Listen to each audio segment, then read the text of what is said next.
in our hands. No more silence, we take a stand. For the people who cry for the dreams that fade, we speak for the hearts that justice betrayed.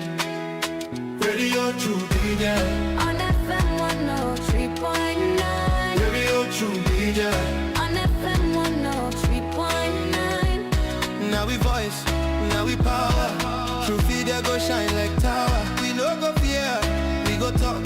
Even if they know I make we talk. True Media Radio on FM 103.9. Now God we dey friend, not true we dey preach. Freedom of speech, now that we dey teach. For so long, we go stand tall. Radio True Media, one voice for all. We honor the land, the struggle, the fight. We shine a light in the darkest night, because we believe in hard work and faith to Sierra Leone way. We hold the line, come what may. Them won't set we more them, but we go shout.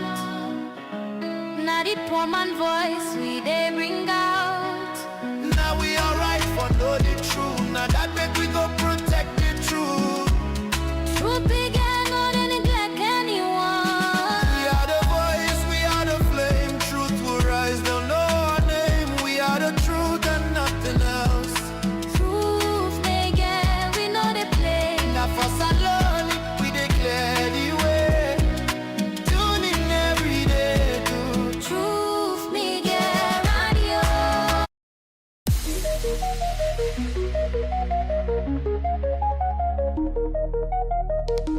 This is Truth Radio, 103.9 FM. We empower the nation.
Mina Yusufu Jallo, the Cowfoot Prince, and you they listen to Truth Radio on 103.9 FM live from Freetown.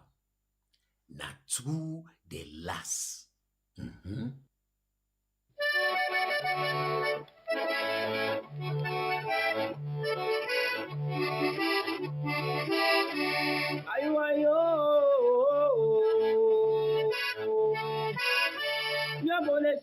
Matonya ye pe gwo ela we. Tonya ye pe gwo ela ngatu ya gwo ngbe ka wa to mi na ni FM we.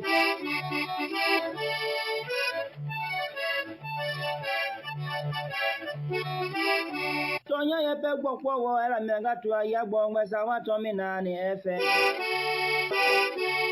Mianga tu atonya ye pe gwo ela we. Anya buda tonya ye mi aloma. Tonya ye le mi amome.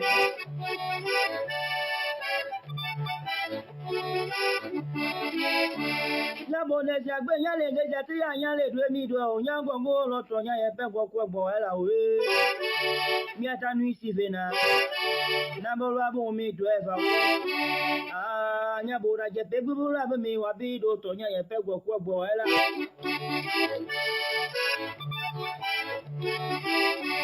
Amiaga tole akpakpa gotita loba kpekpe nebe da penegbe nugoma o aya gbogbe chawa to mi na ni FM ne ma ya mi abede bede amukeni mo ya de skini mo ni da kesa kesa me e bi lo to me gbo Amiaga pinga e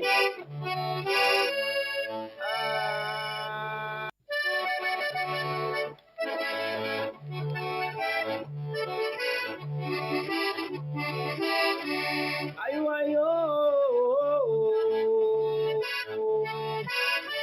ya bole se wo ma to yan ye pe gbo gbo era we Sonya ye pe gbo gbo era nga tu ya gbo ngbe ta wa to mi na ni FM we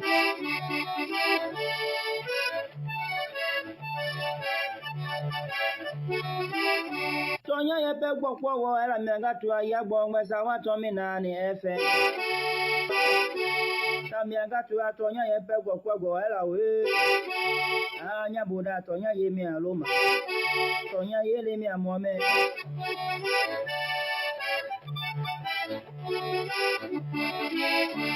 la boda jagbe nya le geja ti anya le dwe mi do onya gongo lo tonya ye pe gbo era we mi atanu isi vena na bo la bo mi do eva anya boda je pe gbu la bo mi wa bi do tonya ye pe gbo era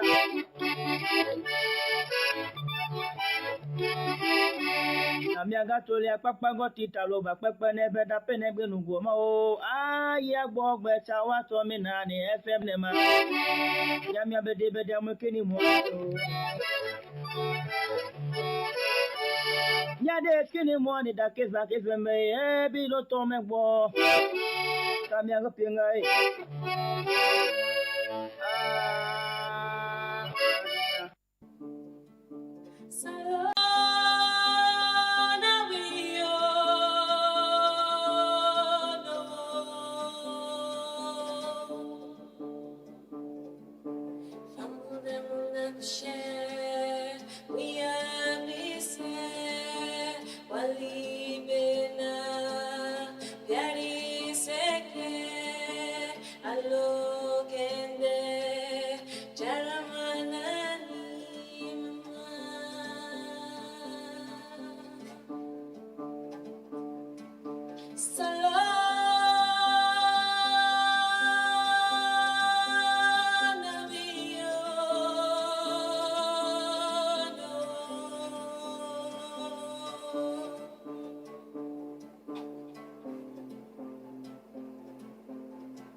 It's a beautiful country. It's beautiful people. Leone is a beautiful country indeed and a beautiful place. You know, many thanks to Lala CDB for reminding us every other weekday morning that this country, now we all own. You know, it's not only a beautiful country, but now we all own. And we all need for know that we all get a role for play for push this country go before. Good morning, assalamu alaikum. Good morning and welcome to another edition. This is not the midweek edition of the Truth Morning Devotion on Truth FM 103.9 with the broadcast live from the studios na Ilkots na Freetong. We're on FM 103.9. We're on Facebook and YouTube as well.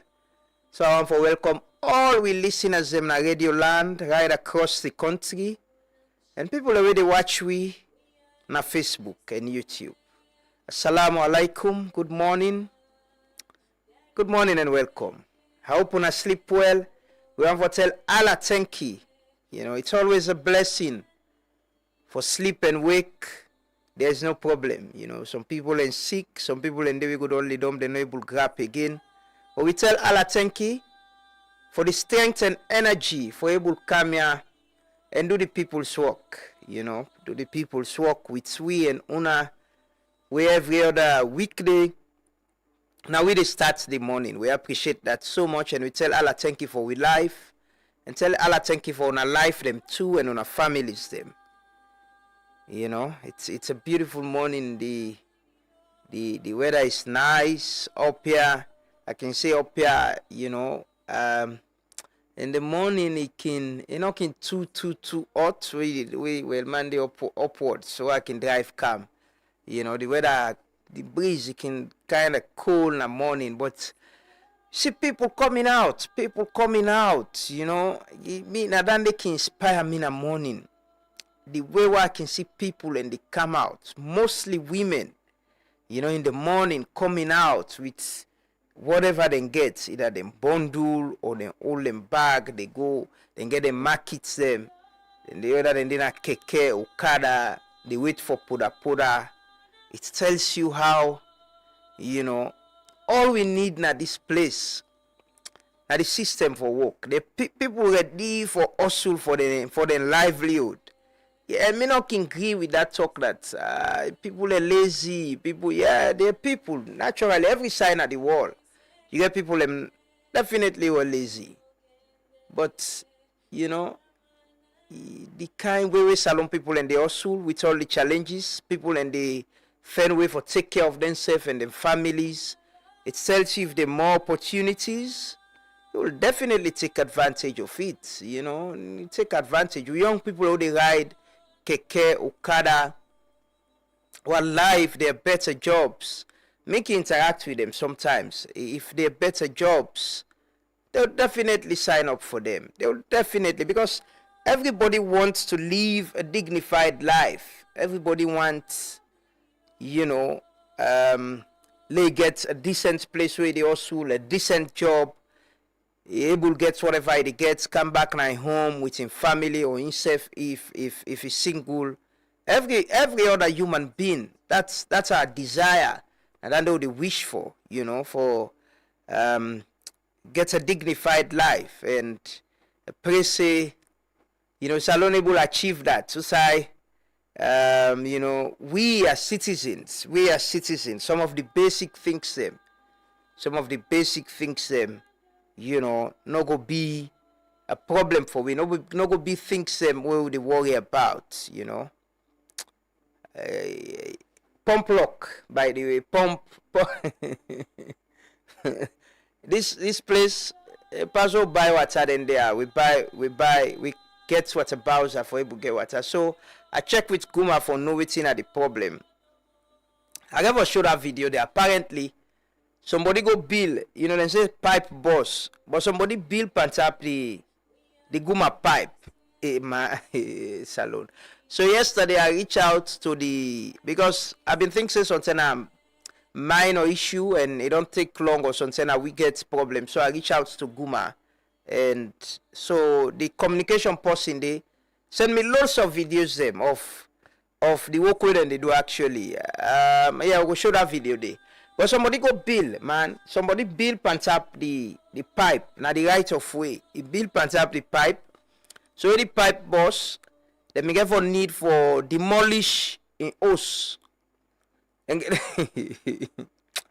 well, this country, something and they happen. If possible, explain you no go believe until you see him, or you see video of where. So this person built the pipe boss apparently under the hose and the water the waste.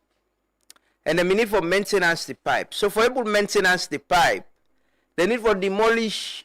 I think now 2 story or 1 story. I go show the video anyway. 90% bill.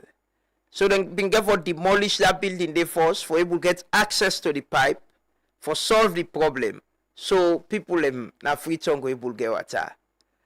You know, we very hopeful and optimistic about Salon. I'm very hopeful and optimistic about this country, and I believe say we were not good people and we plenty pass the people that they do bad, and now we for ensure say we move along with people. We need a lot of social change. We attitude, how we they see things, how we they do things. We did a lot of that with sanitation, usai with the bill, how we handle the environment. We need a lot of that. We need a lot of conversation around that. I think now done there for another agenda day for be part of we political conversation. How do we as a people change how we don't do things for make things better? If you check, not all that one green building they no more day and tap the Guma pipe. If you check that stretch up the peninsula, you get other building them. We don't build, other people who don't build and tap the pipe.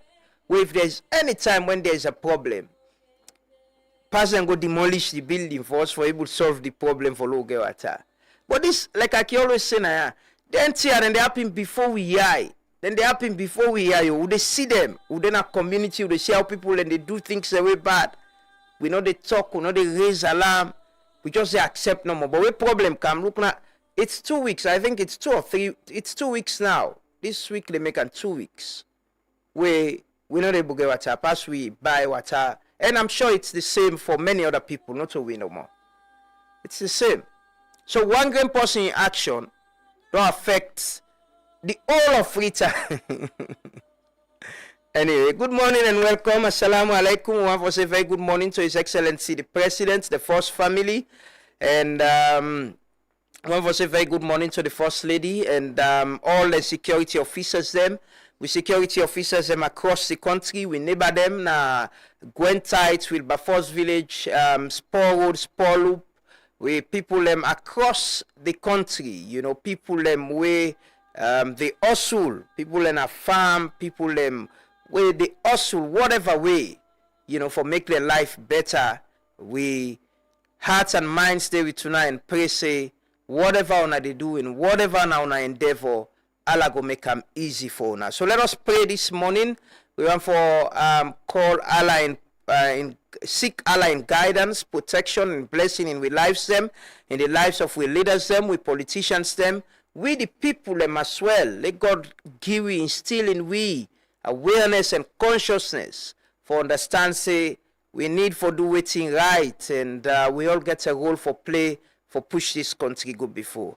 So as always, we start the devotion with prayer, and like me man and alumni can say, let we all say amen, amen, because we don't know who that in prayer Allah the answer. So let us pray. They come back, continue for stay with you. This is the Truth Morning Devotion.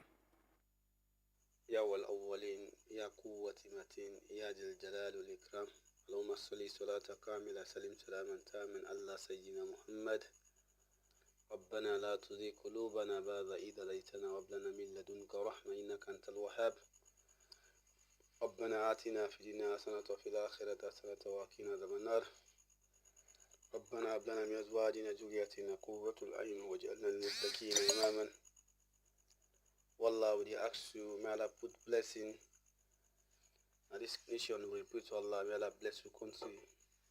We pray to Allah, we lead us, may Allah guide them, may Allah protect them. We pray, may Allah save from difficulties. Pray for the young generation where they come, may Allah put barakah on their life. We pray for people in the hospital, then they in different side where they have a problem. We pray to Allah, may Allah solve them problem. We pray to Allah, may Allah unite this country. Pray whatever anyone power in this country we get problem, may Allah solve the problem. We ask Allah subhanahu wa ta'ala, may Allah save you from problems then. We pray to Allah, may Allah put unity in this country. We pray to Allah, may Allah bless this nation. Pray to Allah, may Allah bless this country. We pray to Allah, youth them. We pray to Allah, may Allah guide them, protect them. We ask Allah subhanahu wa ta'ala, may Allah guide me from any difficulty in this country. We pray to Allah, may Allah count goodness in this country. We pray to Allah, may Allah develop this country as well. We ask Allah, Allah the provider. We pray to Allah, may Allah give access provision in this country. سبحان ربك رب العزة عما يصفون وصلاة المرسلين وآخر دعوانا الحمد لله رب العالمين. Father, in the name of Jesus, we thank you, we bless and exalt and magnify your name. We thank you for this land of Sierra Leone. We thank you for the peace. We thank you for everything, oh God. Father, into your hands we commit the land, we commit the presidents, we commit all the political parties, We ask that, Father, that you continue to bind them together. We pray for peace and unity in our land, oh God, in the name of Jesus. We ask that, Father, that you push away calamity and disaster far away from this land by the power of the Holy Ghost. Into your hands, Lord, we commit the land. We commit the sea, oh God. We pray that no calamity, no disaster, no go for this land in the name of Jesus. We ask that, oh God, that this year, that this nation will experience peace, prosperity in the mighty name of Jesus. We will experience oneness as a nation by the power of the Holy Ghost. We thank you, Abba Father. We bless and exalt your name, O God. Take all the glory, take all the honor. In Jesus' mighty name we pray. Amen.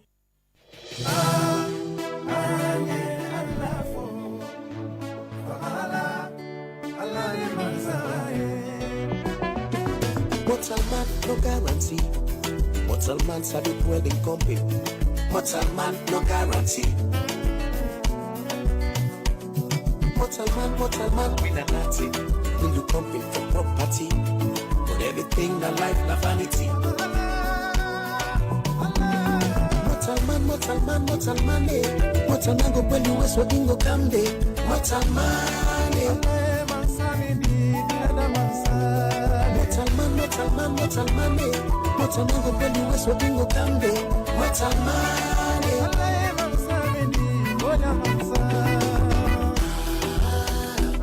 Mortal man, we for change we ways.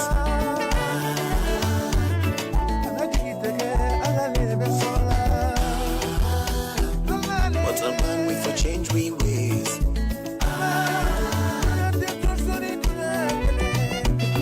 Make we all God find, make we all God find, make we all God, make we all and find. Make we all God find, make we all God find, make we all God, make we all and find.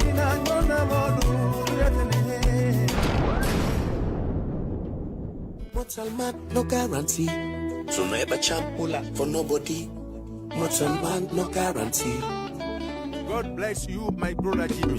Mortal man, we not hypocrites. Mortal man, sabi pulling company secrets. Mortal man, no guarantee. Mortal man, go to church on Sunday. Pulling company married us on Monday. Mortal man, eh. Mortal man, go to mosque on Friday. The next day, yeah, the juju man, they tried it. Mortal man, eh.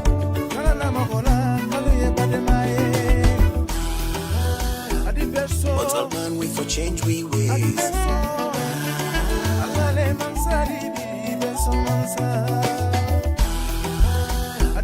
Mortal man, we for change we ways. Check it. Et yo, la vie c'est la vie, c'est ça qu'elle m'a dit. Et moi je la dis que la vie c'est pas facile. The haters, the backstabbers go try for kill. You dream the sight, every day they criticize your lifestyle. Try for take away your smile. The jealousy and envy every day justify. Sure, but you just hold on to the Lord.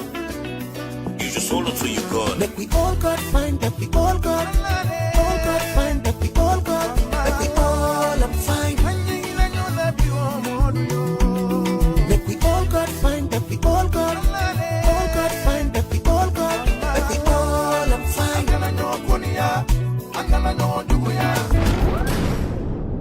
Indeed, make we all God find, because natural no more we hope and trust in. Not to mortal man no guarantee. Many thanks to big brother Jimmy Bangura, Jimmy B, the man that is stop. You know, he's saying already for retire. It's still, you know, well, he's into gospel music now, but he's still doing his thing. Many thanks to him, and we pray Allah continue for keeping with good health, you know, good health. I still owe you a visit, big brother. I'm coming, inshallah, very soon. Yeah, amen. Amen to them prayer and day. Let Allah answer prayers them. People that we sick, let Allah make them easy for them. People that we get problem, let Allah solve them for them. People that we want travel, let Allah make them easy for them all. But one politician, one interview now, I say, when be president, nobody need to go no side. Say myself, bang, I need to go no side. Like I get me Say all man there for there will make care. Nobody no for go any side until we make care. Then he go allow you now say okay, well go, you go first. Yeah, but we there, you know, we there. Now we no more get for make care. Now we for agree for make care. Now we for do the things same way for make care. You know, still they talk about the dirty at this city, man. I drive past, you know, I see city council they post sweeping the streets, and I said it every other morning when I pass here, they see the woman them where they clean. And sometimes I stop and say good morning and thank you. You know, it's one day you can sweep right in front of where as well. You know, and I gotta see but cleaning and sanitation goes beyond just cleaning the streets. City council don't they do their bylaws. City council, the mayor don't do a lot of advocacy. They don't do a lot of advocacy on waiting we for do, you know, for clean this city. We serve as citizens, we for take responsibility. It's not just waiting the authority then they do. I drive past any street by Sambagot away, watch up, right? If you see the housing, resident and there around there, and that way you can down railway line at the bridge. Railway line at the bridge, if you're driving coming to St. John, just watch up. Now you left, you see the dirty park, you see, it's so normalized. And the point I am making is, these are things we shouldn't normalize. We shouldn't make them something normal. We not foresee them and accept, say, no, later they tell season car, they push all good on. We shouldn't. We communities them, we the people them. If people passing the billows, people and then a community them for make plans for sanitation. We need for take sanitation seriously, because if you live in the environments and that place they dirty so mosquitoes they breed under. But now they sick. The picking and go sick. You go spend a lot of money on health care than you for spend on other things. Even we as a people, if you live outside dirty, wallah you they sick. And when you get sick, with the healthcare system will get so in out of pockets, you spend more money for take care of yourself than taking care of the filth really around you. City council gets a system where you pay. Now that's where they use now. Yeah. You pay to then get people them where they come and pick dirty. You register with them. You pay them. But you know, pay for your own dirty where you get. Man, when you drive past and then place in the way where I can see, I imagine how do people live in these communities? How do they accept that? Then place here, then dirty for there so no. And for all you know, sometimes now then they already dirty there, or now people ready to wear up the candle. We just don't accept say this place for dirty, so we all don't accept that. There needs to be collaboration between government, law enforcement, Ministry of Water Resources and Sanitation, local government, local community of local council, local government, and all of that.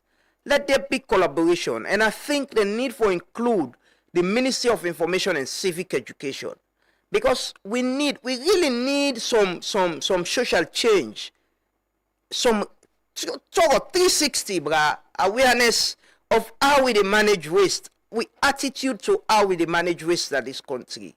Otherwise, if they continue for this so, and we go to spend per health care, no more go to spend, we continue for sick. We not go be healthy people then. We won't. Plus they not go dirty, so you think say you go be healthy in the environments and they you won't. You get infection, malaria go always come your way, fly go come up and dirty, you can't sit on your food, sit on your pala and all of that. We need to be very, very intentional and agree say how this place they so. It's not normal.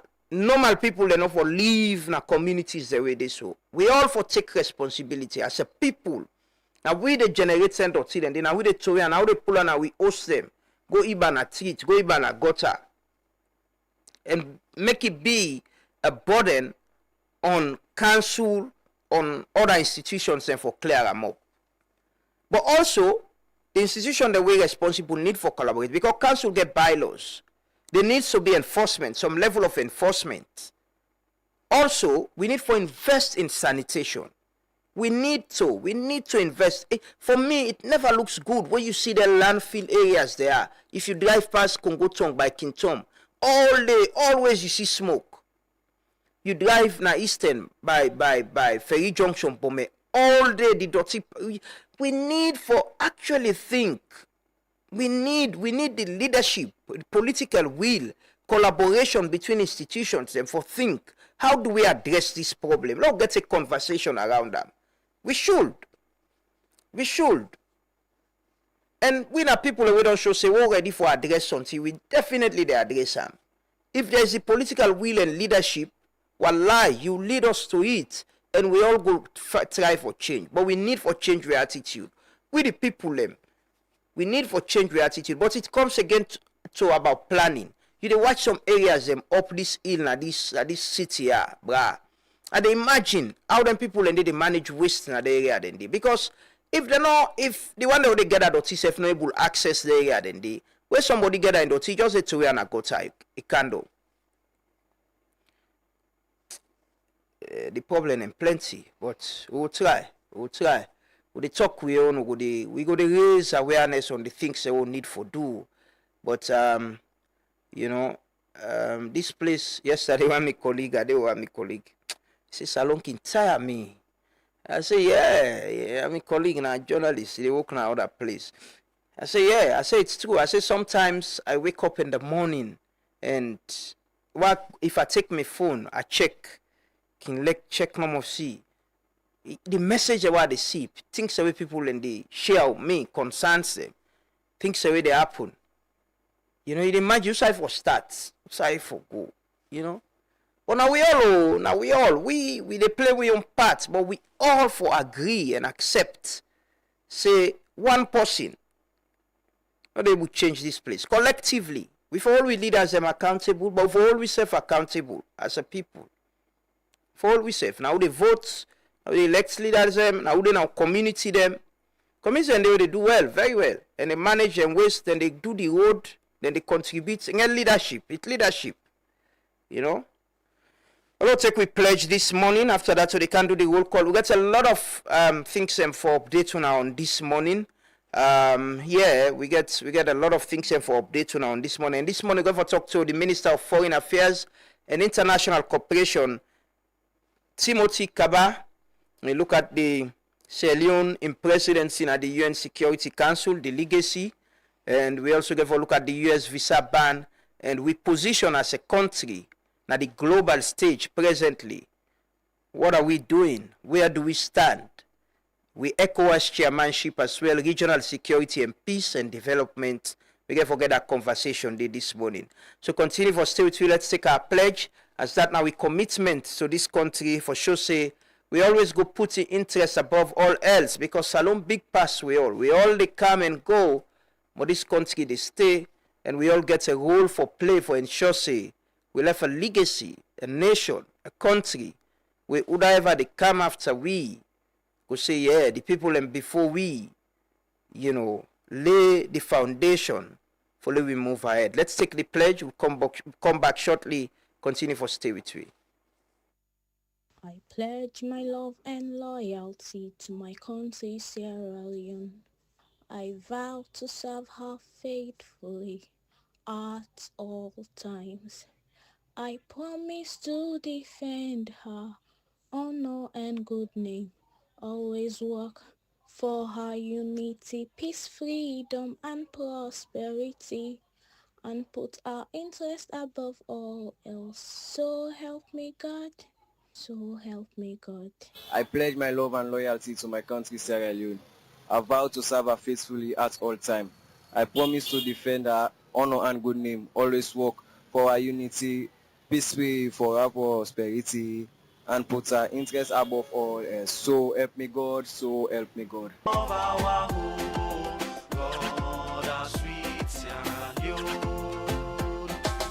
Land that we love our home, God a sweet salute. Waiting up in the government, waiting up in the parliament, waiting me up into development, Waiting me happen to we betterment, we want know. Do ya tell me, sir? Waiting they happen to me sister them, we want know. To we brother them. Waiting they happen to we preacher them. Hey big youths man, tell me where you aim. Tell me where you aim, tell me where you claim. Right now free ton thief man on the dawn. Any angle and any range I am pin the pants on. Them be jolly set and better be their O's. Man be chappos and them picking over by them clothes. Man be jolly pose, man be jolly overdose. Where we want for talk, man they jolly grab and then they rose. 1996 coffee order then draw we nose. 1998 a beauty business struck close. So kia be make olu not able to fufu. Na make them bakulolu and send and go down na fadugu. Waiting up in the government. Waiting up in the parliament. Waiting me up into development. Waiting me up into we betterment. We want know. Do ya tell me, sir? Waiting they up into me sister them. We want know. To we brother them. Waiting they up into we preacher them. Land that we love our home. God a sweet Sierra Leone. Land that we love our home. God a sweet Sierra Leone. Waiting up in the government. Waiting up in the parliament. Waiting me up into development. Waiting me up into we betterment. We want know. Do ya tell me, sir? Waiting they happen to me sister them. We want know. To we brother them. Waiting they happen to we preacher them. 1961 me man they left free full host. Then they not see no better na bodos. 1977 man feds been then abo. Mr. Green be one for talk but Mr. Red na been bolo. 1991 the war begin inside salon. 1992 MPRCB take the gun. Where you look my bella up my body no they done. AFRC come mosquito say be take the bomb. Tell me waiting happen to the diamond and the gold. Waiting happen to we root tile where be there below. Waiting happen to Salo why in all they go before. But waiting happen to the politician them we no one know. But waiting happen to we lighter. Waiting happen to be writer. Waiting happen to be cold so bad road upline. But waiting happen to MOH the country flop with disease. Waiting do una churches then they use politics for preach. Waiting do una forget for pay the one that we they teach. We want nobody paper una sign last year. We want know waiting do boto then they come for well yeah. If not so pay then give them authority for smash ya. We want nobody mistakes we una make any year. We want nobody fire. We want nobody water. Waiting happy to the money we cheap like a paper. We want no. We want no. Waiting happy na the government. Waiting happy na the parliament. Waiting me happy to development. Waiting me happen to we betterment. We want know. Do ya tell me, sir? Waiting they happen to me sister them. We want know. To we brother them. Waiting they happen to we preacher them. Who da get for help we, who da get for free we both. Who da get for be the one we come for safe alone. Show me the one we give we prosperity now we home. Now ya show we the way mosquito shoot pan telephone. Now make a the ask waiting happen inside this sweet parliament. Now make a the ask next election who da go be you government pa always pass. Still we ready for work like jackass. The system and the system I tell you not to pan bad. Waiting they happen to you alone man. When all the votes you get for go vote for like you put it now you throat. Waiting happen to you me brother. When fever goats all the money they pass up and don't like na coats. Waiting happen to them small picking the way they na line. Waiting una do for puts them back inside time. So disaster. Tell you me brother where we they rhyme. Waiting happen to we government, waiting happen to we parliament. We want to know what yourself they do as a person for change this place. You know, waiting right, waiting wrong. We want to know. There is no problem for asking question. Like I always say, asking question means say you like your country. If you allow people in votation to ask question, because you ask question, it means say you hate your country. No, not listen them all. Not listen nobody. Now you right. Now your responsibility. While it's not your responsibility for doing things right, now your responsibility for ask question. While it's not your responsibility for vote, now your responsibility for all the one that we vote for accountable. Because at the end of democracy they about. Democracy, they say na government of the people, for the people, and by the people. All the three sides and get people. So if we the people them can't ask question and can't hold people accountable, then it means there's no democracy. You should be able to ask question. You should be able to have a conversation on which in the affect we raise them concerns in the respectful way and ask the authorities and for address them. Like I say, this coming election, we the people enough for allow we self for be a commodity. You know, as we don't always the be. It's only when election time come, campaign come, people and value you. It should be about the critical, real issue. We're able to ask the real questions, because when you check the manifestos, them I always tell you this. I give you this example. Pekin was born 2007. By 2028, it go on 20 years. If you not on pass safe, that Pekin day. You don't grow up in a country who say peace, there is peace, relative peace. Two governments, we still able to solve electricity problem, water problem, housing problem. You understand? That Pekin they don't grow up, this is now just few of the social issues them way me why I light. They don't grow up. So if that Pekin there, if you vote for a government way, a leader will not go able to come address the problem back another 5-10 years. That Pekin they go 30 years with the same problem. Still in a country when able to address them problem then they.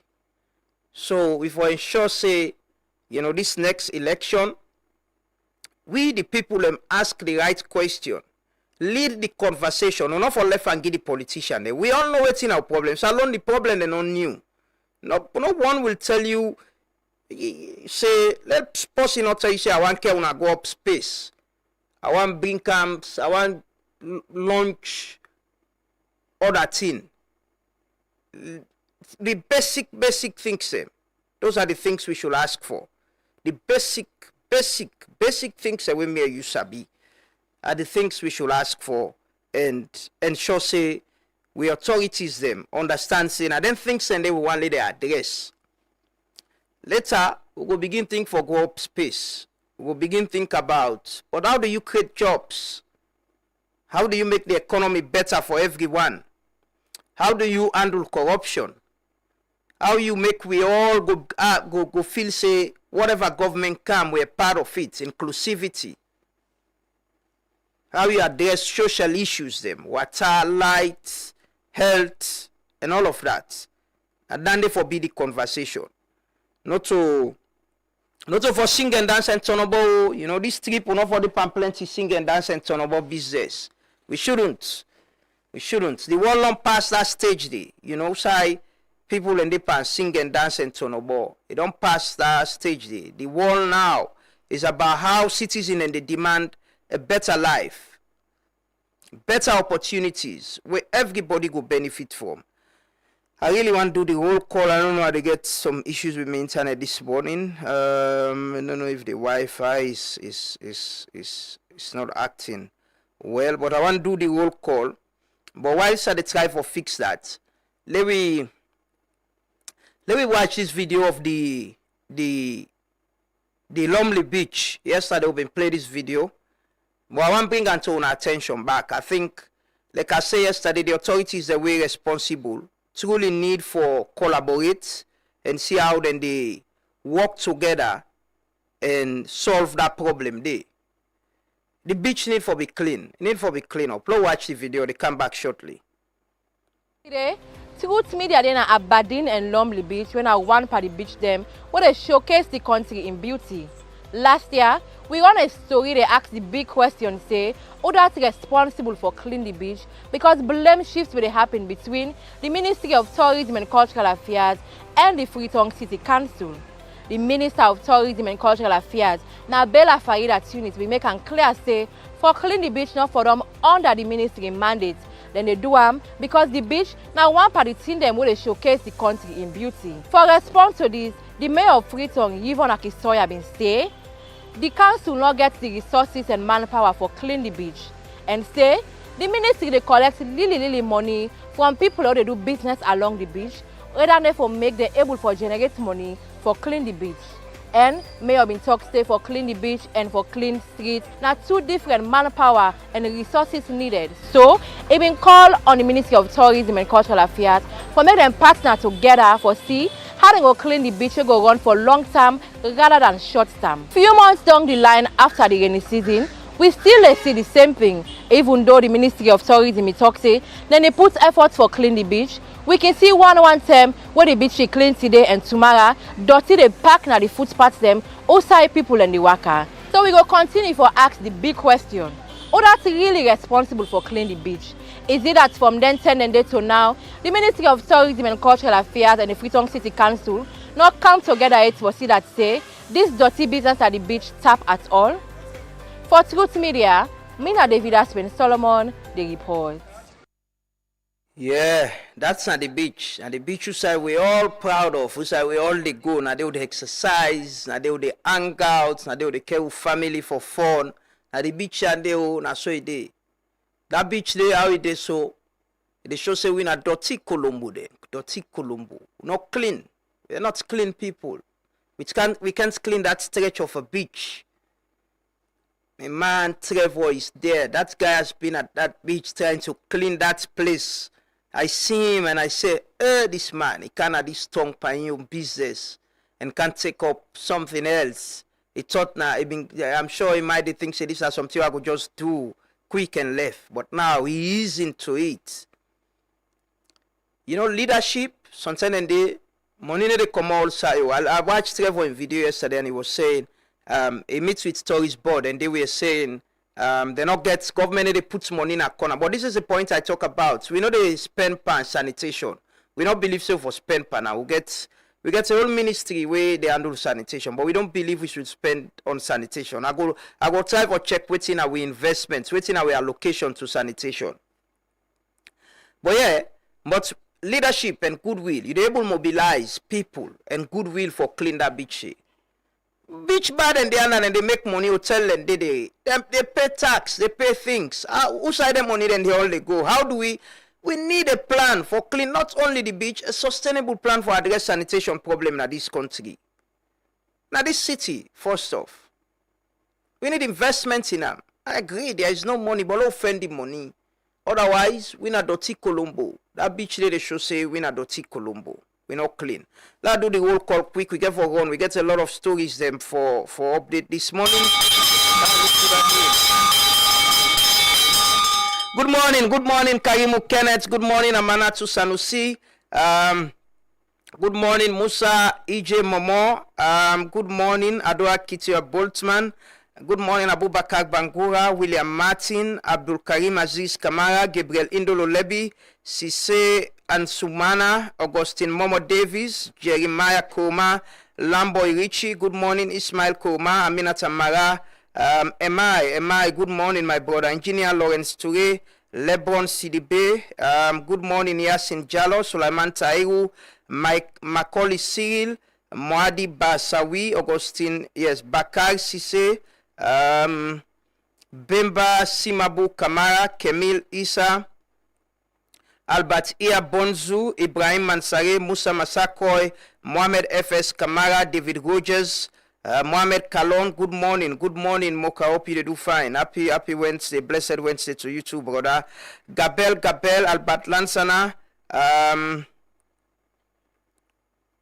Okay, yes, Albert. Yeah, I've been down over the crepe Guy Ibrahim, and I give you number, say reach out and thank you for the gift to Igam. Augustine Kagbo, good morning. Terry Bayo, Aminata Rani Dukureba, good morning, my sister.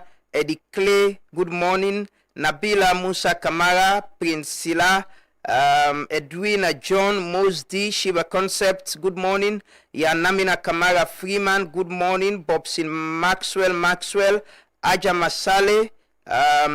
Yeah, we need to be intentional with what you they do, you know. Not so this fire brigade. I see the other day the chief minister go you building on the kind yesterday. Man, this country like how me party say salon can really tire person. I don't know if na trade fair or waiting and gets na you building. We drive by the railway line parts and watch inside you building, man. Anyway. And you building a reflection of who that we be. Watch you building a right day. Now they most of the ministries and watch how that place they drive inside there and see. It tells you who we are. We not dirty people, Leo. We truly dirty. Wallahi. We dirty bang. We dirty. Good morning, Eagles, Jallo. Kamara Mohamed Alassane, Kelly Ross, good morning. Lamran Abba Kamara, good morning. Good morning, Kenneth Karimu, Jonathan Jeremiah Bankura, Mandewa Momo Abdulaziz, Adam Akonte, Kusna Bayo, good morning. Good morning. Good morning, everyone. Good morning and welcome. And it is always a blessing for getting on the program. As I can always say, we appreciate your time so much. You need to take them for granted. And thanks that on a day with you. Fatmata B. Jallo, hope you do well. Miss Sister Kabbalah this morning. Hope everything is okay. Miss B, good morning. Peter Beckley, Florence Lily Makata, Sulbi Barry, Awal Lamin. Yeah. Let me run with some of the stories them. I tell you about that Guma place. Simon, perhaps you can just show the story, the video, let people and see. Just where the public. I want to give credit to JTL. Now I actually do this video. Let people and just watch the video. Alright, for sure, ladies and gentlemen, on all Cushion Cabo, video of course at the Mambo, community now. And ladies and gentlemen, of course, here in a Guma facility, of course, the pipe where they give water all the way in Afriton, now the areas right now, of course, today. Plenty years now, Guma don't cry, right, and they raise this concern here so far the years. Since the 70s, so far with them past all them big pipe there, Guma don't want people and that will say, not for the bill on top of Guma pipe.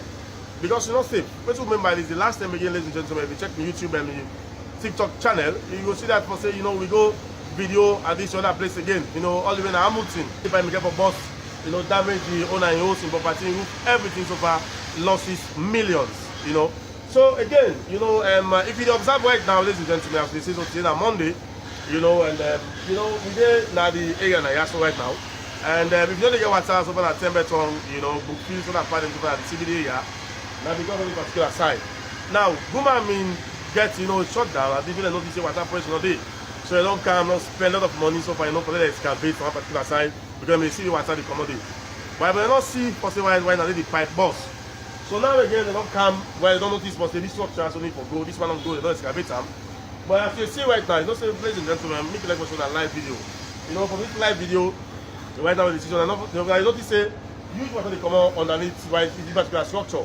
We mean that the person will build this particular structure right built on top of Guma facility. But according to the information I get, the person not willing, and of course they can, on the roof right now, they can pull the roof them right up, and of course they don't give Guma the go ahead, for letting the guy excavate.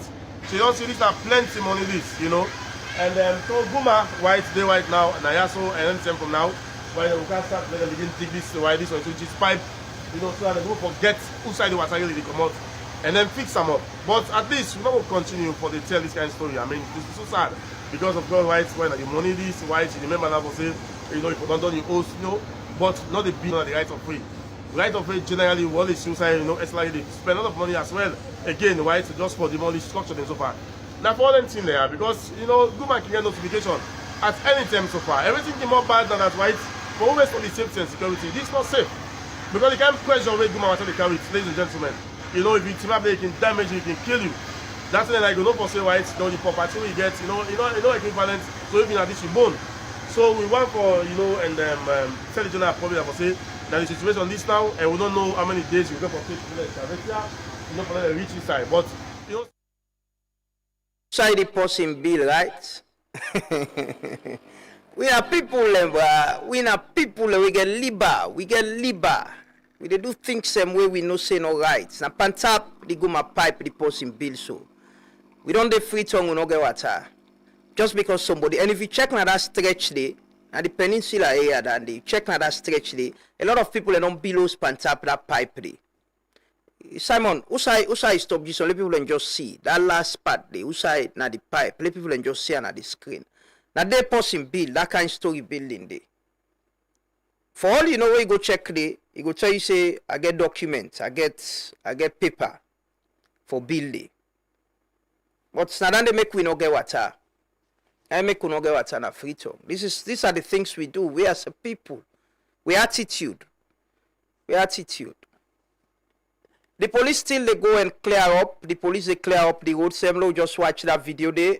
Yes, this is not the pipe. You see the building. Then they demolish the building now. Then they need for demolish the building. Big goes look up. Us go build a right of way. goes, you know. Look the pipe. The pipe this way boss. Then therefore broke this hose for able to get access to the pipe and fix the problem before we get what's in the city. Now watch the police they can clear up. Simon can just show the video on the screen. The police actually they can clear up you know, some part in a free tongue. Outside people in non-turn garage and all of that. I want to commend the police and the Sierra Leone Road Safety Authority for these efforts. They're doing it. They don't go all over now, especially in the western part na Freetown. I don't see videos of them clearing up na different places from right up the mountain communities then I had to the central business district. People in the abandoned Mutuka, they no more left them how they want for left them and go. Look, I would you don't left and they don't go. Don't go. You not care safe. Not care. Look, how do we do this to ourselves? Why they say we not dirty people? We dirty, we they do things and we bad. We they make the city so unsightly. You know, fine for look safe. Not fine for see. But again, whilst this they happen at the Eastern, I just want being come to the attention of the SLRA, SLRSC, and the police. Simon Lo showed the video na Locust Bridge na Eastern of Freetown. I don't drive past that place there and several times so I can go Eastern. And I see how people in the struggle. We all struggle where they drive because then they can do the bridge. From where then they do this bridge, I don't know if na money no they again for pay the contractor, but it look like an abandoned project. It has been abandoned. Locust Bridge na Eastern na Kisi. Now the bridge this. From where they start this project, I'm sure this is over 6 months ago. They started this even before we start with program now. Yeah. But now so the place there right now. You see the caterpillar. This caterpillar don't park na this place. From where this project starts, it don't park na this place. It block traffic na middle of the road it is so. I remember I reached out to the head of SLRA. He said that the contractor I'm park and day. But if the project's not they go on, the contractor not go pull the caterpillar, go park on the other side. Look, you see, now the road, now middle of the road, now the road, one part of the road, now the caterpillar don't take so. You know, and this is very risky.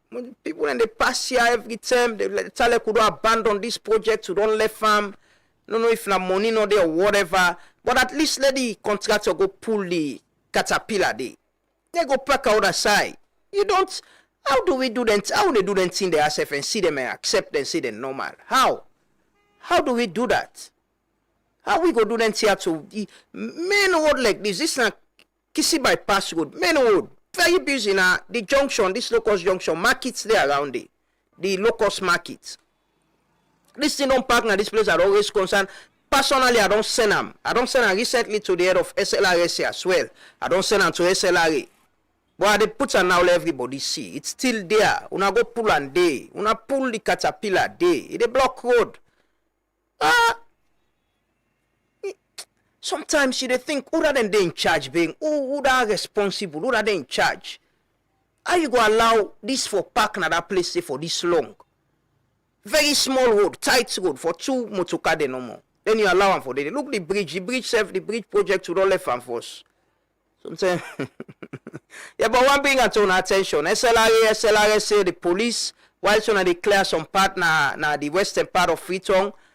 This bridge still there, the project still not completed, but this caterpillar, they block traffic, they affect, you know, people and where they pass. Means I don't drive past at this place.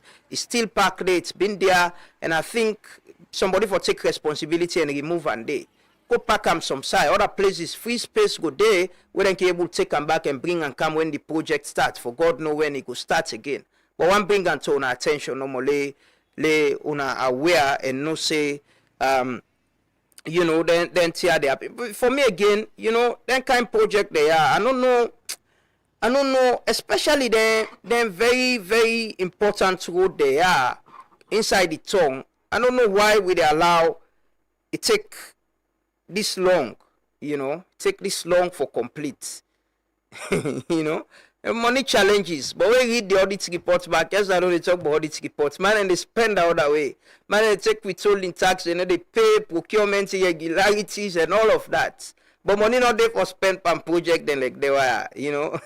Anyway, they are gonna go pull the caterpillar they first. One already for do the work una can bring and come back. You know, look, the road don't tight self because of the bridge work. Then the caterpillar they up on the back. You know. Anyways, yesterday, I don't forget to talk about Kush. We get some people them way, you know, during we'll start, we'll be raise alarm about the Kush, the young people away in the streets. The Ministry of Health been pick them up. They want the way get sickness, we been get so food and all of that. They been carry them go na the psychiatric home na Kisi. So yesterday, some of them then discharged some of them. I understand say they get for admit some as well. So my colleague them been there. Let me just look at this report quickly.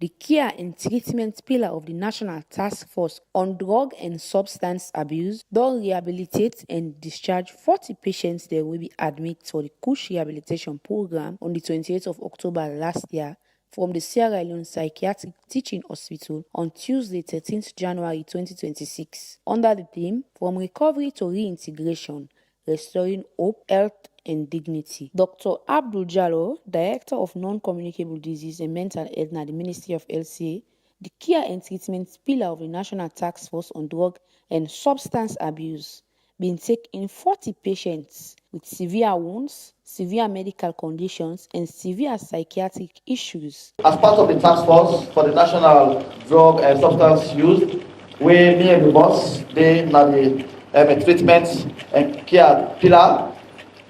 We say we will take the one that we get severe wounds, severe medical conditions, severe psychiatric issues. Now that make we take una 40 of una. We come here on the 28th of October with so bad wounds there. Dr. Elizabeth Aliu, the acting medical superintendent at the teaching hospital, say during the rehabilitation program, some patients then get infection that will make them not even able for waka, and some be they suffer from loss of identity. Over the past weeks, we have witnessed firsthand the devastating impact of Kush on your minds, bodies, and the future of many of you and all other young people. We admitted you patients who were severely ill. Some were unable to walk, some were suffering with infection, malnutrition, some with mental illnesses, and some loss of identity. Yet today, many of you are nourished, alert, stable, and hopeful for the future. This is not by accident. It is a result of the dedicated clinical care, the structure of our rehabilitation, and most importantly, your courage to move ahead. Deputy Minister of Health 1, Dr. Charles Senesi, say he glad for the results. And he say he glad for all the one the way they don't rehabilitate. And he wants them to be ambassadors of change. Matilda Sheriff, when have been patient, say the program don't help her a lot. And he grateful to the government of Sierra Leone and to the institution for the efforts. So government, the big man there, thank you. Commissioner say, so thank you. Evelyn by Kamara, another patient, say ingrateful to all man we contribute by this rehabilitation program. He say in am a victim, but now in a champion.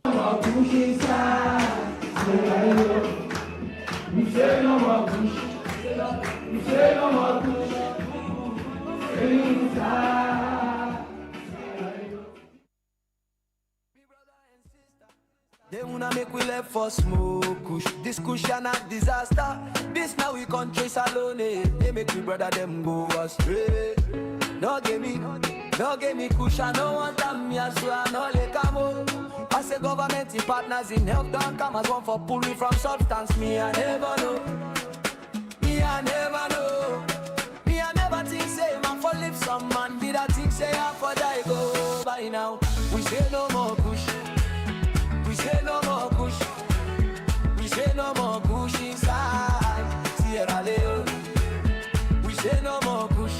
say no more. We say no more, no more push inside. Sierra Leone, me brother and sister, they wanna make we left for smoke kush. This kush and a disaster. This now we countries alone, they make we brother them go astray.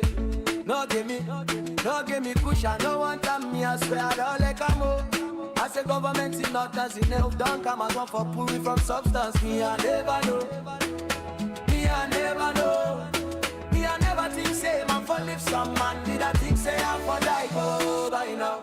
We say no more push, we say no more push, we say no more push inside Sierra Leone.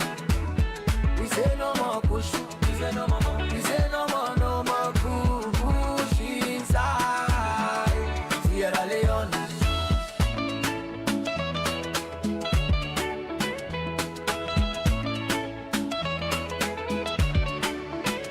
Me brother and sister, them wanna make we left for smoke kush. This kush and a disaster. This now we countries alone, they make we brother them go astray. No give me kush, I no want them, me I swear I no like a mum. I say government in partners, it never done come as one for pulling from substance. Me I never know, me I never know. Me I never think say man for live some man, me that think say I for die go by now. We say no more push, we say no more push, we say no more push inside Sierra Leone. We say no more push, we say no more, no more push inside Sierra Leone. Me brother and sister. Yeah, we say no more kush. We play that song there because the 40, I think it's over 40 of them we graduate. We discharge from the psychiatric home in Kisi. And I then do that song there. The song will just play so. So the efforts in the fight against kush still they continue. And as we always say, we all get a responsibility. That's the young people there where they come. So now we communities them where they return. We as family members them, we need for help, for guide and protect them. Let them not return back to waiting them been there. So I wish and pray there are opportunities for them.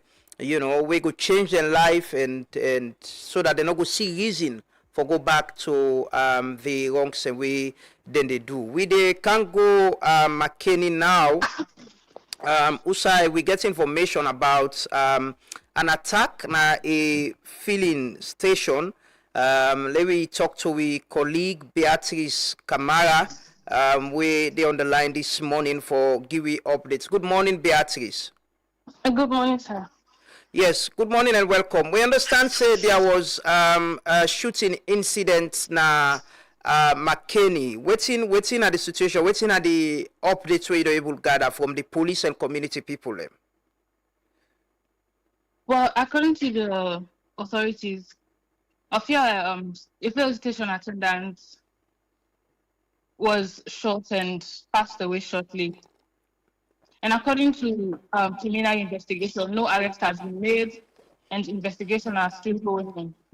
So inside this fuel station there, now out of McKinney or now inside McKinney town itself?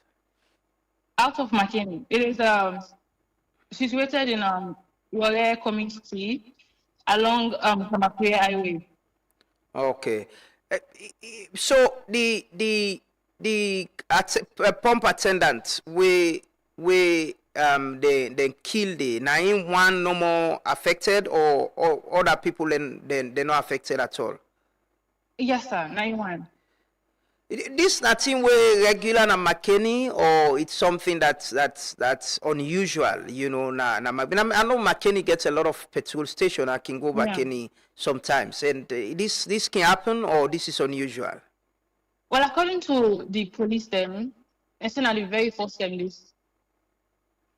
So what the police they do? Then talk about any security way then go provide because of the fuel station and them people are not go back and attack other place, kill person and then go away with the money, then go away with any other thing on a kill, then can and shoot the person no more and kill him. Then take the money where begin at the fuel attendants they hand, because then two be there, and he unfortunately killed the other one.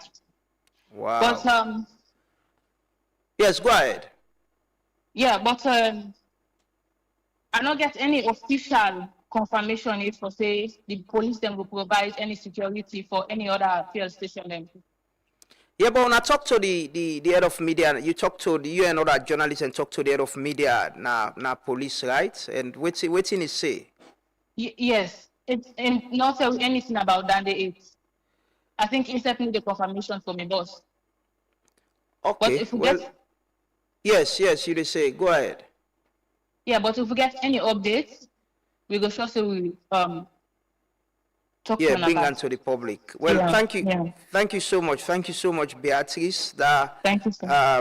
you know, very sad situation for McKinney.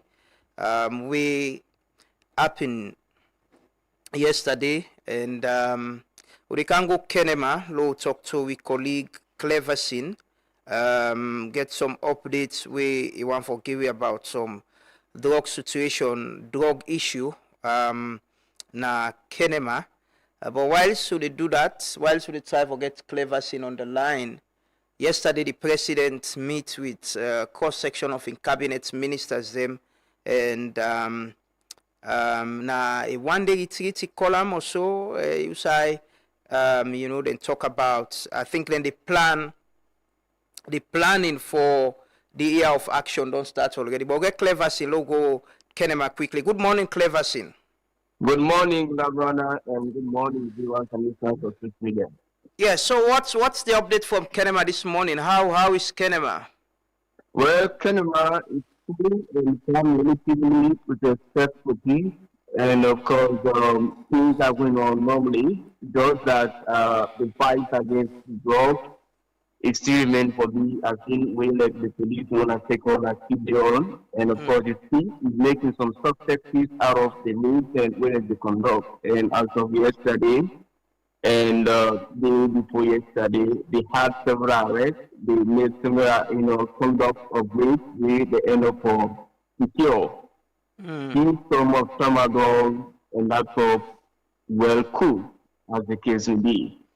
So it's huge for the fact that eventually they don't make some proclamations to get the fight against drugs. But again, it's appearing as if people are now questioning why still they raise, they float and sales of this tramadol, more specifically the tramadol. And the police now they own the tramadol in a very huge quantum amount. So it's a question of what is happening. There are those things, taken from and imported to the country. Those are questions people are asking. But if the police, even though they don't mount the airport to ensure they clap down on them people, then what should be the way forward? Is it that because we have porous borders, people are still transporting those things in the country or within necessarily? So those questions are up for answer. But we want to say that the police serve up the girls and ensure they live up to the expectation and they are making robust efforts and movements to ensure things are being done rightfully. So, what's in the assessment of the issue of drugs at Kenema since this renewed effort in raids and arrests, it don't reduce? Has it reduced? Well, of course, reduced partially because at that time it was all about the country, the drug issue the but talking about Kenema, this is specifically, it don't ease them small. But nonetheless, like I said, still the police then they make the raids and then they capture them people then we still be into the sales of them drug. So it's not something where we don't get the drastic reduction of it. Not that sense really, but again, it's still there, and we see the live with those people, and we see the live with them drugs. And every day they are bound from the catch them as and when they don't come up there and they be arrested. So, Cleverson, I want to ask about issues of, theft and other things. We know there were these reports of armed robbery and all of that. What's in the security situation presently na Kenema? Well, of course, probably we didn't have any major house break or whatever with regards to theft as of recently from the December era to now into the 2026 January. We've not had of any reports of theft yet in our Kenema district. And so the security aspects, they are key and they're not open again, as well as see. We don't see that they don't get, well, rapidly changes in terms of leadership. They only see what they do. In December could not end, he was transferred, and we don't get another nearly see.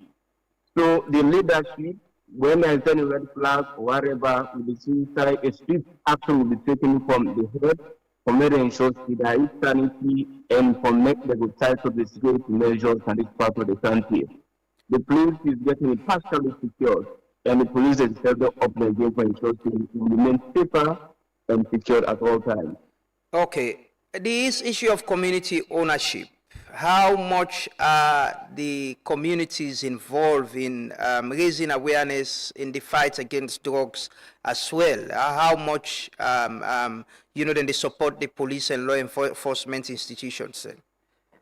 The community support is key because the reason through the federal police, they get to somebody when I look at a police in partnership board, where they do all about the communities. And I can say to you that the Kenyan Police Division, they don't strategize and push themselves into sectors and segments where very much in supporting the police themselves for make them able to do their work effectively. We get the community safety volunteers, we get the children community safety volunteers. Those are all channels where they aid the police officers with information and even also as journalists to make the check of those issues, carried on to the police officers for ensure to whatever issue where the happen, where it does create a threat to those communities, it will alarm at the right time and action to be taken effectively on timely basis. Okay. So with respect to the community cooperation with the police officers, that's the reason we are now making some gains and restoring some calmness and peace with regard security and safety aspects of Kenema people. Okay. But to be honest, the people are cooperative and they are filling the police officers with information as and when it filters them to them also again. So well, Cleverson, thank you so much for speaking to us this morning from Kenema. Thank you. Thank you very much. Then I'm a colleague, Cleverson Kawa from Kenema. I'm going to give you some updates about arrest where police make from people in way they sell and transport tramadol, another part in the country, and also the state of security in Kenema we say calm, and there's not been much reports about which will be about harm, robbery, and all of that.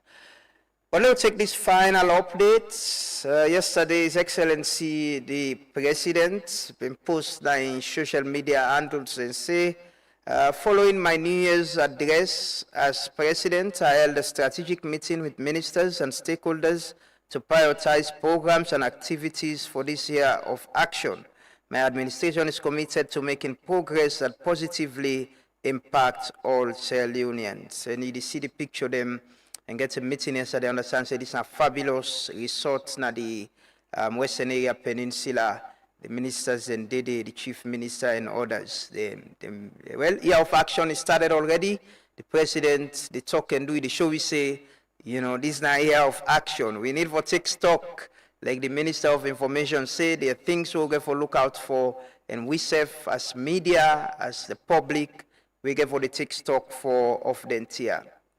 One post the Minister of Information and Civic Education do yesterday, we create a lot of conversation on social media. Been the watcher, we get over 300 people we comment this. The minister say, Photo News, a new year, a new look for our first gentleman. HE President Julius Maada Bio just unveiled to us his new bald look. So the president on go bald, President don't creep, he don't go too long to the president. So this now of action, even the president in look self, they try to say this year, you know, ready for make things happen. So you don't pull all the year, you don't pull the year at the head, not too long now. The president I'm okay inspire minister there. Sometimes the minister of foreign affairs say go back too long. Or the Minister of Information go back too long, or the Chief Minister go back too long. You know, the minister, the president can inspire them in their actions, in their dress, in their doings as well. And maybe sometimes themselves go follow suit and back too long. Yeah.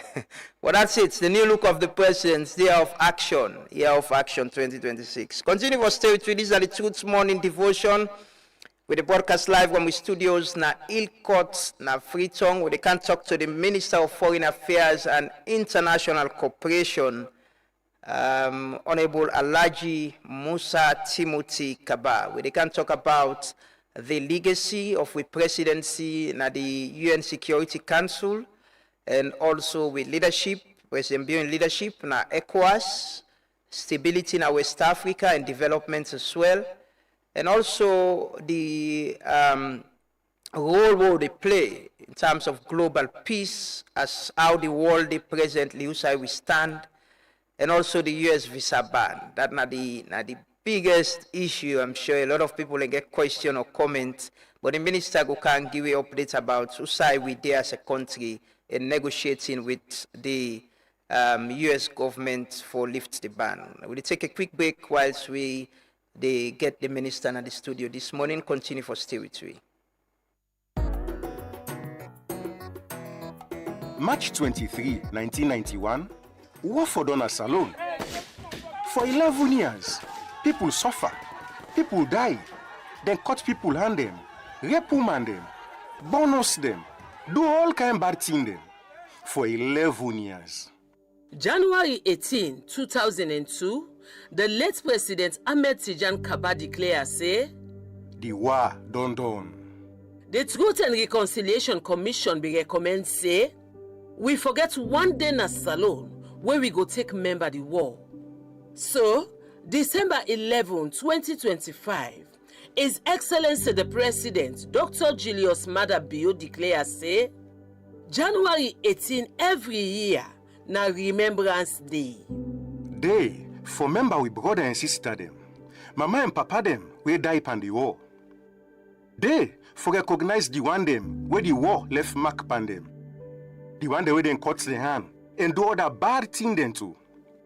Day for honor the one them we survive the war. Now that make this January 18 for the first time we mark National Remembrance Day for member the one them where we lost and for show respect to the one them we survive. This na time for think back usa we don't come out. Think but usa we want for go. Na time for make we come together, join on for all the collabs where we get so now with two hand. So from January 14 to January 21, make white be your symbol. You get ribbon, you get small pieces, once na white, pin am na you close. For show quiet one say, peace then na we arm, and safe for sure say, we remember waiting be happen na the war. January 18, 12 o'clock afternoon, all man and woman for tap wetin they do.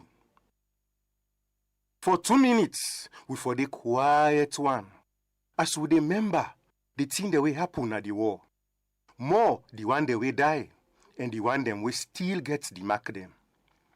Na different community them, school them, and other public place them, we go write na wall them, the name of the people that who no say die pan the war, so that we go remember them.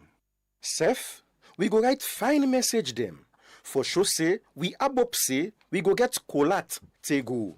Me famble, now we all get this day, elect usa you day, because salon now we all yon, and now it's one word, colat go day, te go.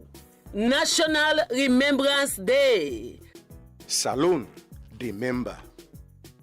This message they come out from the Ministry of Information and Civic Education, the Independent Commission for Peace and National Cohesion, Talking Drum Studio Salon, and Boku other partner them. Too slow. I no want make you worry. Signature Connect don come na salon. Signature Connect wey na fiber internet and microwave coverage e get dey na salon now. And e come for make the internet problem done tapata. Signature Connect wey dey na number 92 Regent Road Hill Station don come with package dem wey go sweet you. When you connect, you dey get 3 days free trial for both postpaid and prepaid options. Then package dem sweet then get 700 for small homes, 900 and then 1,250 for smaller office them and business place them. And say for corporate services them. You dey able use the internet for connect to CCTV camera, laptop and phone and other appliances them where you get na you house or you office. Not forget to Signature Connect. Day for all man. Contact them na 072 568 290 or 033 233 620.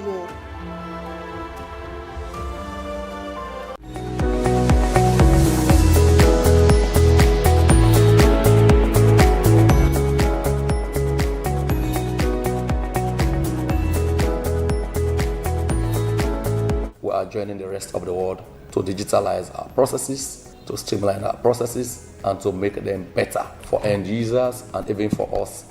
The digital card is traceable and secure. It further aligns itself with government's development agenda and especially with regards to labor management information system.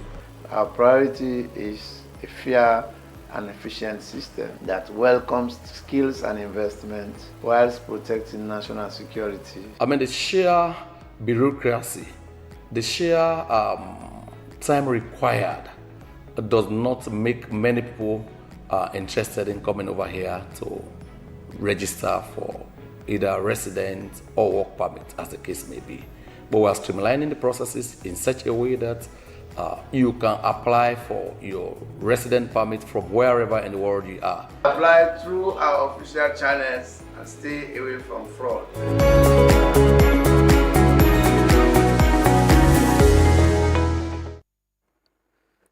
Welcome back. This is the Truth Morning Devotion on Truth FM 103.9. We broadcast live from our studios na Ilkot, na Freetown, and we're on FM 103.9 and Facebook and YouTube as well. Welcoming all we viewers them from across the country and across the world. You can get a conversation with the Minister of Foreign Affairs and International Cooperation, Alhaji Timothy Kaba, this morning. And I get the pleasure for welcome my guest. Good morning, Mr. Minister, and welcome. Assalamu alaikum. Wa alaikum assalam. Thank you. Good morning, Lamrana. Good morning to the people of Sierra Leone. How has it been? I remember since the last time we had September 2. Yes. I think been one of the first guests we get na this program.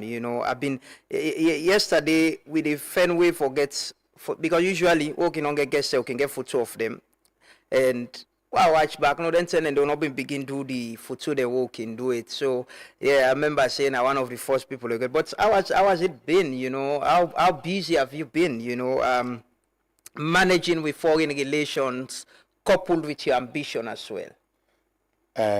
Well, it's been very, very engaging with international relations, not least because we live in a very difficult global environment today, when things rather seem very abnormal in their happenings. And so it's been a very engaging moment, with international relations. At a time where, experts of international relations, they dust off them, books of international relations, for make sense of what's in the happen at the world. So it's quite a very engaging moment. But you don't find time for God's kingdom. I see this picture we've been posting, catching up with Mami Army of the famous God's Kingdom canteen in Kenema. Last year at Sierra Leone signature events at the UN Security Council, she displayed her unmatched culinary skills in local cuisine, served to our mission in NYC. Let's the God's Kingdom faithful say Happy New Year. So, but if it's all this busy time, you still find time for go na God's Kingdom. Absolutely. I think one of the things that you're not going to be surprised and for the Salon Association of Kukri Women and for take a legal matter against you because you seem to be very worried about them. But yes, of course, during the holidays, I've been there, Kenema.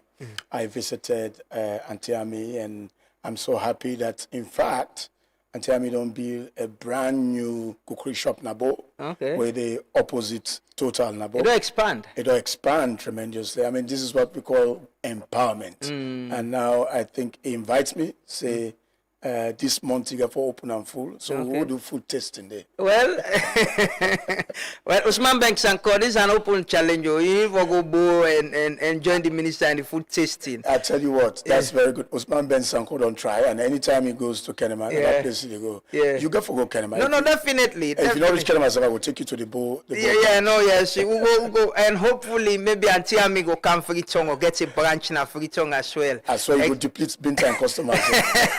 But yeah, that's it. In terms of the work we don't do and the work we do presently as we foreign minister, the world is very, very busy at this time with what is happening in Venezuela, the U.S. position globally, Africa, we in position, ECOWAS as well, and we all the leadership of one of the regions now, Africa. You know, what's in our position presently as a country, as a nation, Sierra Leone, in the global space? It's all waiting to happen. You're very right, Lamrana. The world, geopolitics, they're under a seismic shock. When we say under a seismic shock, it means the very rules-based order is challenged. But I believe that is as a result of the multipolar nature of the world. You get all powers, they struggle for maintain their supremacy. You get emerging powers, they try to get hold of new territories for commerce, political influence, and all of those. And so that seismic, they produce a ripple. And that ripple gets pressures with reminiscence of a Cold War pressures. What does that mean? It means even the international law, where they guide the way countries of the world interact in terms of respecting the political independence of nations, and sovereignty and territorial integrity, the UN Charter, where they guarantee nations of the world that independence is challenged.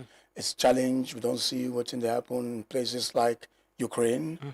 Russia's aggression against Ukraine is an example of one of those, and Sierra Leone as a country with a raised voice say, nations of the world should respect the UN Charter.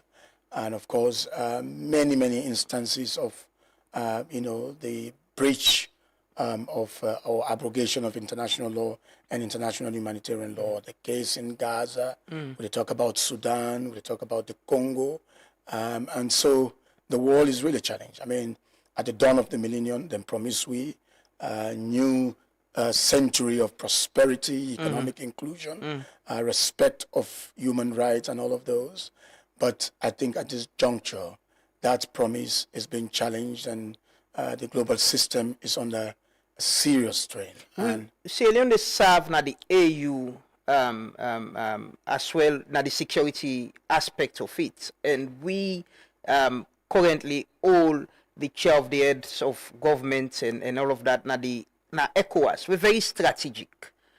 How do we engage on the global issues they are? What's in the position where with the two, and as well with the push for a reform within the Security Council, the Ezolini Convention and all of that. President Bill repeatedly don't call for a reform. What's in our status, and how the world they hear with voice and with position currently at this time? In 2025, and with Sierra Leone, in terms of engagement in the multilateral space, we made up at three strands, like a tripod. One was our non-permanent membership in the UN Security Council.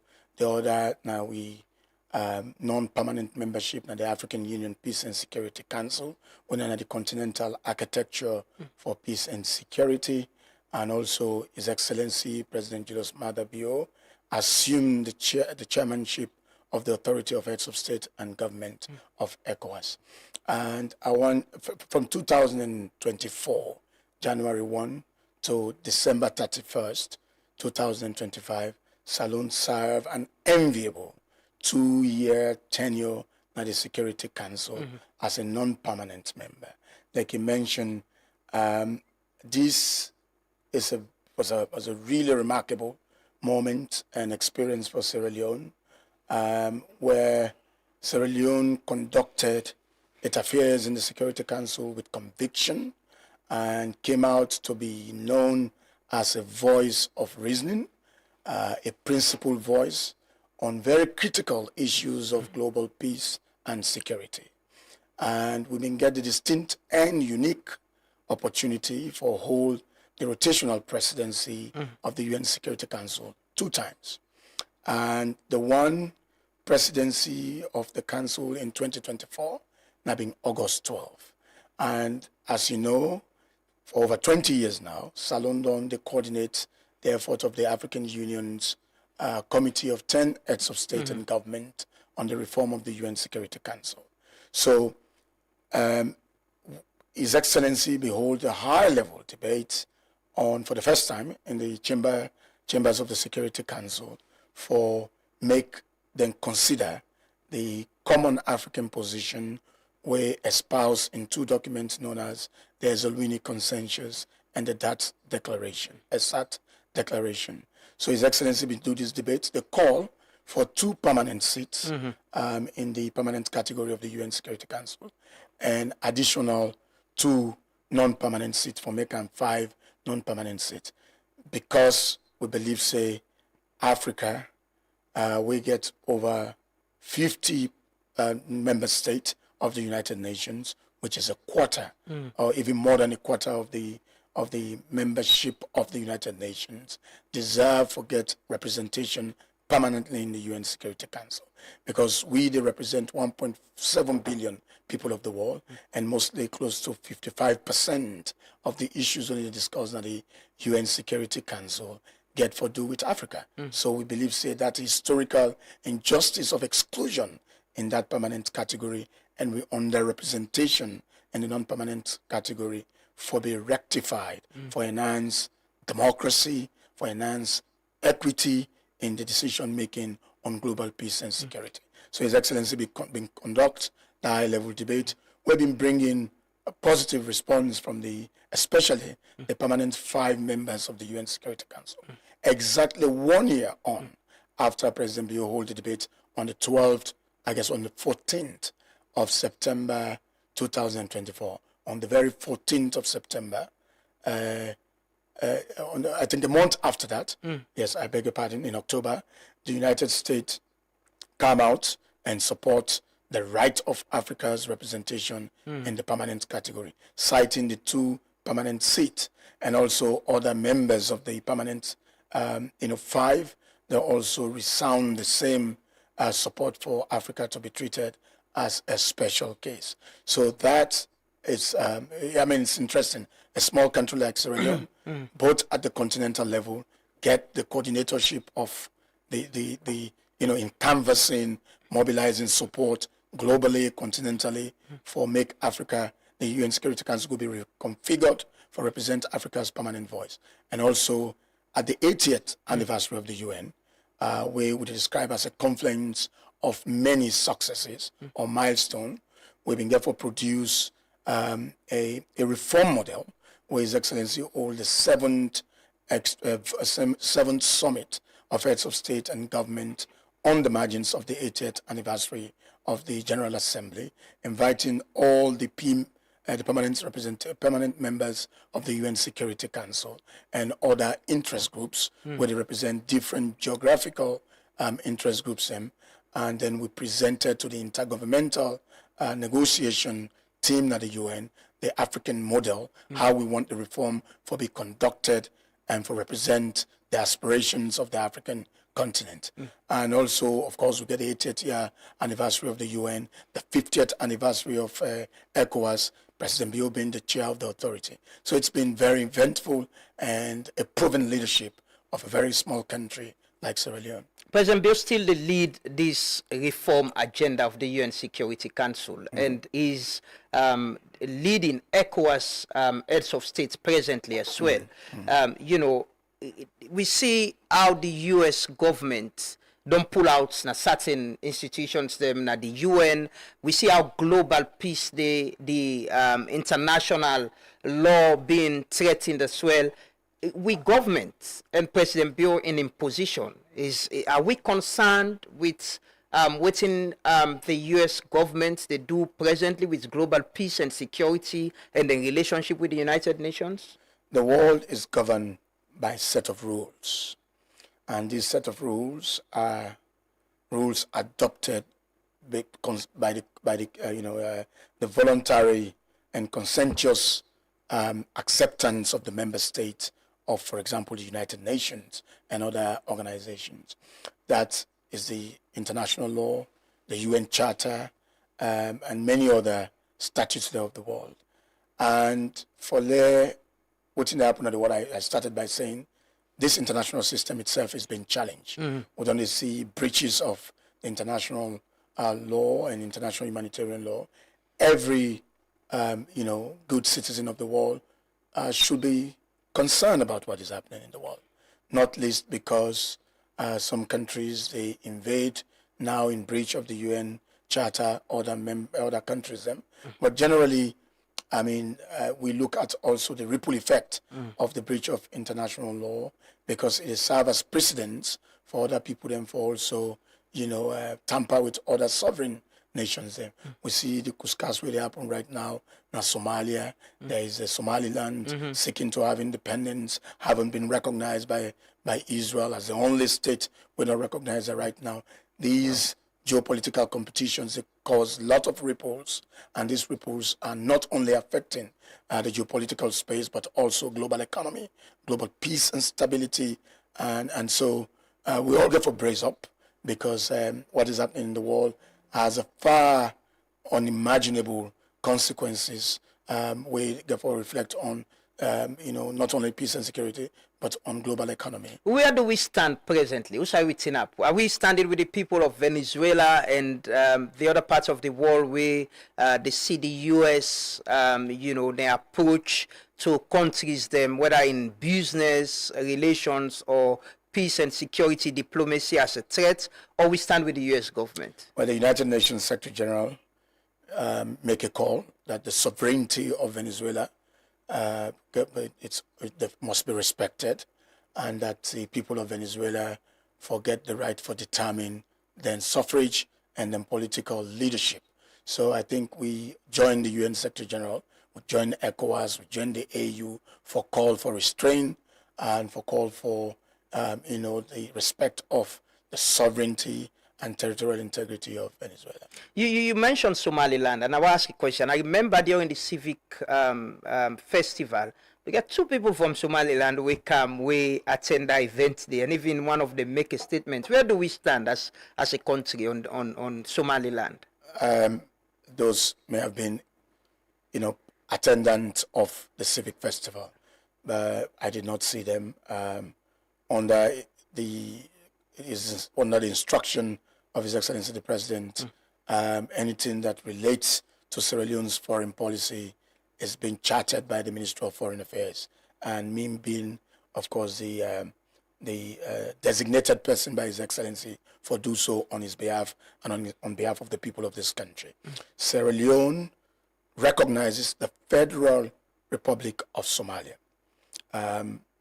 Somaliland being a territory of the Federal Republic of Somalia. So we don't recognize Somaliland? No. We have never declared independence for support for Somaliland or any territory that is part and parcel of the Federal Republic of Somalia. Let me look at tenure na the Security Council. The highlights, some of the major highlights now, we President Bill, the meeting, the President Bill address and call, and, Sierra Leone was positioned at some point. We even collaborate with the U.S. government on the issue of Gaza, now the Security Council as well. But what's in the legacy? you know, where as Minister of Foreign Affairs, you could point at, say, this, we go into this, we serve 2 years, you know, they happen, it will take time before it happen back. What's in the legacy? What's in Sierra Leoneans and could be proud of? Say, this is what we achieved as a nation during the tenure. So you see, no nation is an island. We are part of a community of nations.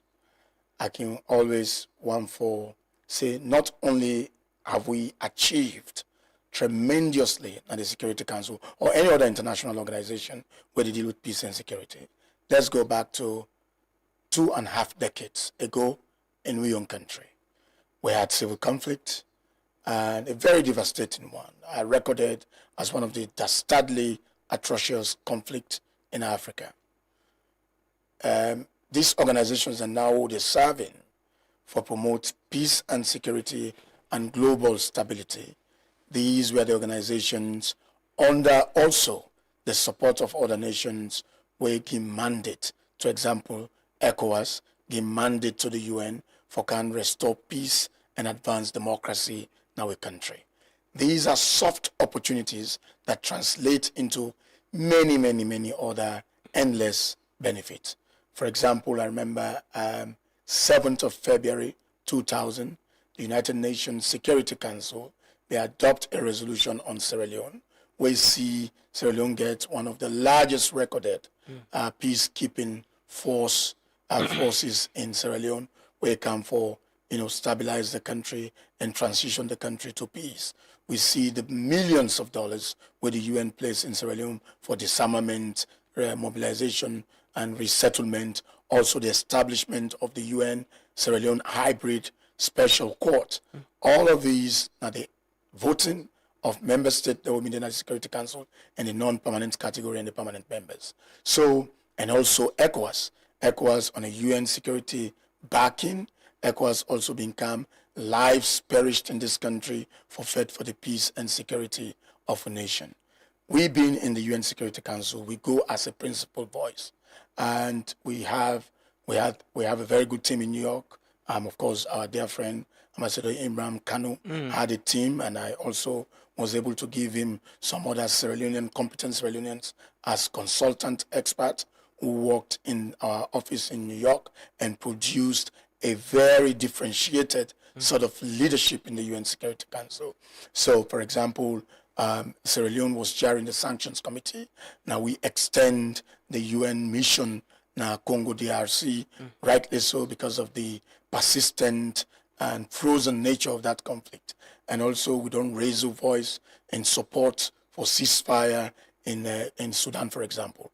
Consistently, Sierra Leone raised his voice and voted in support of ceasefire and peace deal and respite for the people of Gaza, which culminated into the Egypt peace talk which happened last year.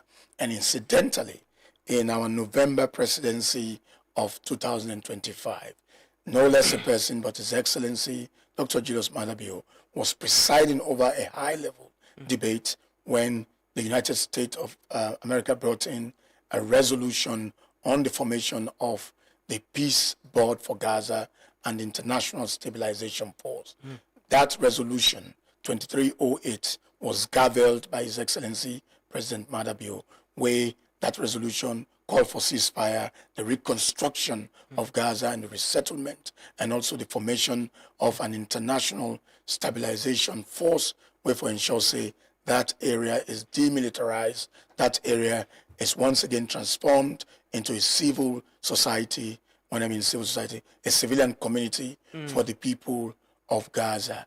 And so tremendously, and of course, also, like I said, His Excellency's presiding of the Security Council in our second presidency, the theme was also about food security. Food security, especially for countries where violence has induced artificial hardship, hunger, and all of those things. So we had very pertinent discussions in the council, but also several behind-the-scenes work, meetings, a statement, and all of that.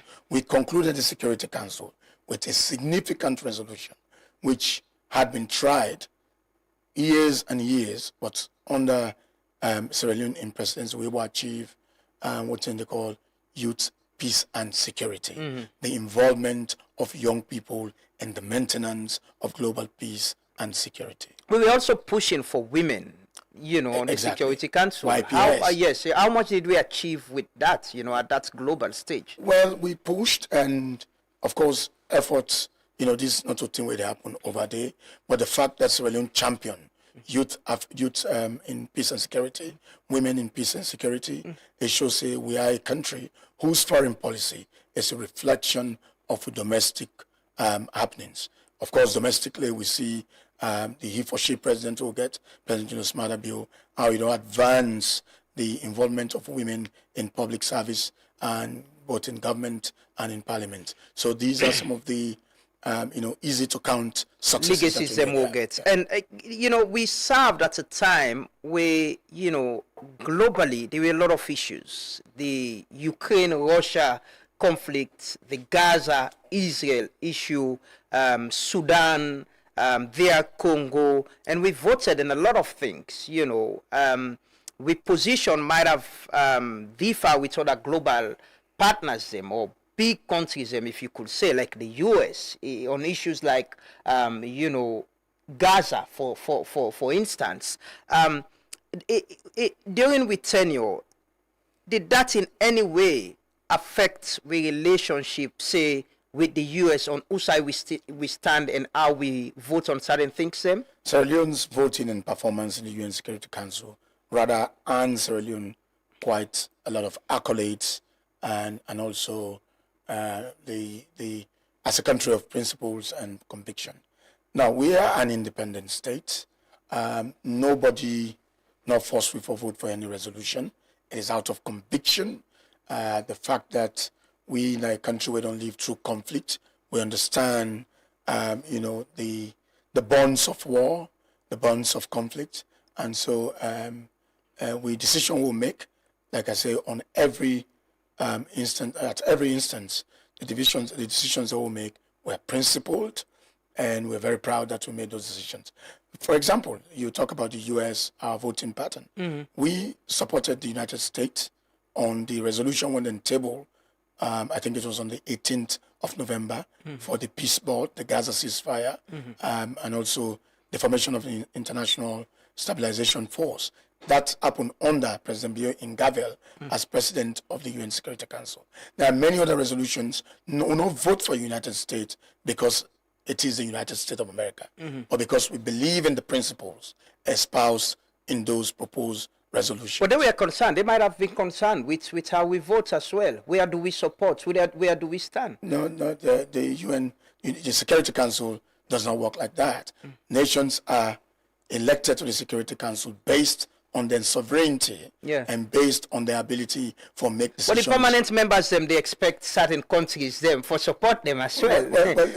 For stand with them. No, we not stand with nations. We stand on principles. So, leadership, somebody says, if you're a leader and you don't want to annoy anybody, perhaps you for sell ice cream. Because the only thing we do, we people don't go be happy. But there's no time where any of the permanent members and say we're angry, because they will not do that. In diplomacy, you don't do that because we are an independent state. Of course, we reserve the right, if we want to explain why we vote for certain resolution, we get the right in the UN Security Council for say so. You understand? Without let or fear, because we are a sovereign nation. In terms of we position, I will ask about the Russia-Ukraine conflict. You don't visit Russia during this conflict. You've not been to Ukraine, right? Where do we stand? What's in our position on this? Clearly, conflict? Sierra Leone condemns Russia's aggression against Ukraine. It's not, we're not going to compromise, Panani, because in our own legitimate estimation, that is violation of the UN Charter and international law as we know and forbid. And if you go to the UN, all of the multilateral institutions where we voted on this conflict, we have voted against the aggressor. Between Israel and Gaza, what's in our position? Look, the event of November 7, 2023, the attack on Kibbutz party attendant, where over 1,000 people were killed and hundreds of Israeli civilians were abducted as hostages by Hamas. We condemn it categorically as an act, a dastardly act of terrorism, but equally so, we vehemently condemn the disproportionate military action of the IDF in Gaza, will lead to the death of over 65,000 people, mostly women and children. That's a matter of principle. The issue of representation na the UN Security Council, like you mentioned, you get expert them we serve in that capacity. We help the permanent mission. What's in the status presently? We had a 2 years contract with them, which elapsed on the 31st of December. These are some fine Sierra Leoneans who went with some expertise, but have been able to garner quite a lot of novel expertise in the Security Council. Look, I was mines minister. When I was appointed as foreign minister in less than 5 months, I became the minister that presided over the Security Council. Even though I'm an extractive expert, but I think I feel so satisfied that in the course of these 2 years, what I've learned in the Security Council, I may not have acquired such knowledge even if I went for double or triple PhD in international relations. So those people have come home with atlas of experience in the workings of the UN, in global peace and security, because they worked on different files as experts, negotiated different resolutions. So they don't come. We have got recommendations from the permanent from the permanent mission through the permanent representative, the ambassador, recommending, bringing on board some of these experts as human resource for the Ministry of Foreign Affairs, so that they will help for beef off. The ministry incorporates them? Well, the proposal has been made. We are looking at the proposal. It is our desire to tap into their experience because they've come with a complexion that is different from that which they had before they went to the Security Council. It is that complexion. How many people are we talking about? We had 8 experts. Okay, all Sierra Leoneans. All Sierra Leoneans. In terms of value for money, which we tenure at the UN Security Council, how much it costs we? The value derived from our membership is immeasurable. Immeasurable. Remember, people were there. They supported and passed resolutions that affected positively our country's transition from conflict to peace and security. Peace, not a price. And so we serve, being in the Security Council, the contribution we will do towards global peace and security, you cannot quantify it in terms of monetary terms. But of course, we had a hybrid way of financing the Security Council consultancy. We partners. We believe Sierra Leone. We had partners that supported us. We don't need for be transparent, Mr. Minister. If this is a country, if we get partners who are there, development partners, other countries. You wait. You are trying to say we had partners. So we are not. Wait, okay, well, go ahead. Yeah. We had partners. I want to tell you the number of people who supported. Okay.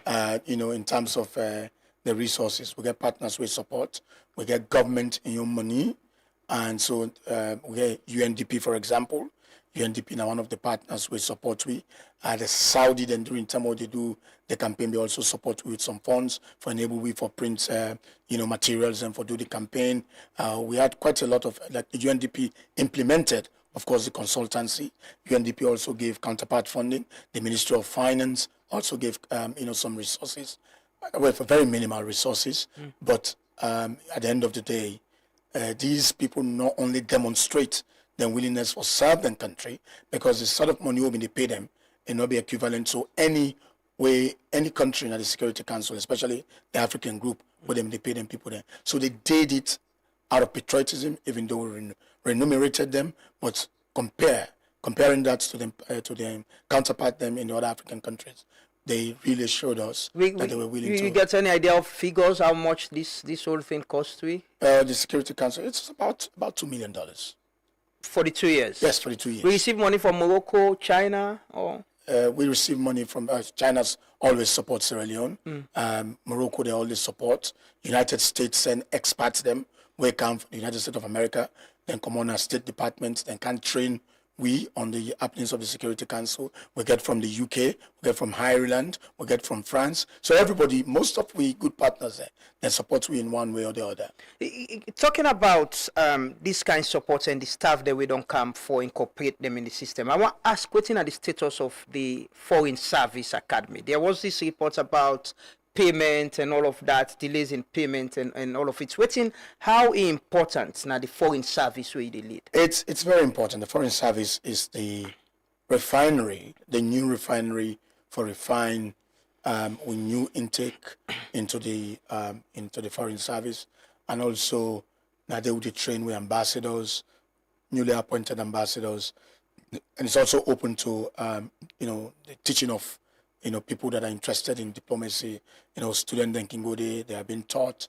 When the Foreign Service Academy was built and it was staffed on a temporary basis, not being a contracted staffing, because the ministry then had, the ministry been get money, where they don't allocate for 1 year for pay the staff them, and which I inherited.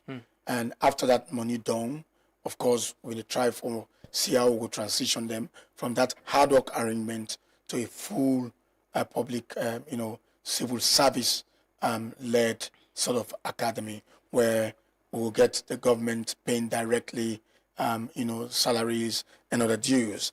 This is where the challenge has been, with how we incorporate them as a civil, as an institution under government for pay them directly.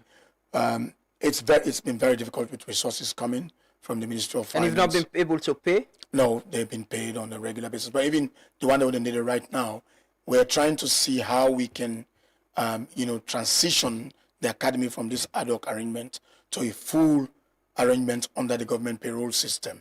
And this is taking time. But, salaries are being prepared to pay the staff there, and they pay them. But we can get a law where the Minister of Finance not be responding in good time, but it was not in bad faith. So we're working with them, because at the end of the day, by March, we don't reach at a point where we try to normalize everything, get the leadership set up, and get everybody to work. Right now, we get a very lean number of staff in the Foreign Service Academy.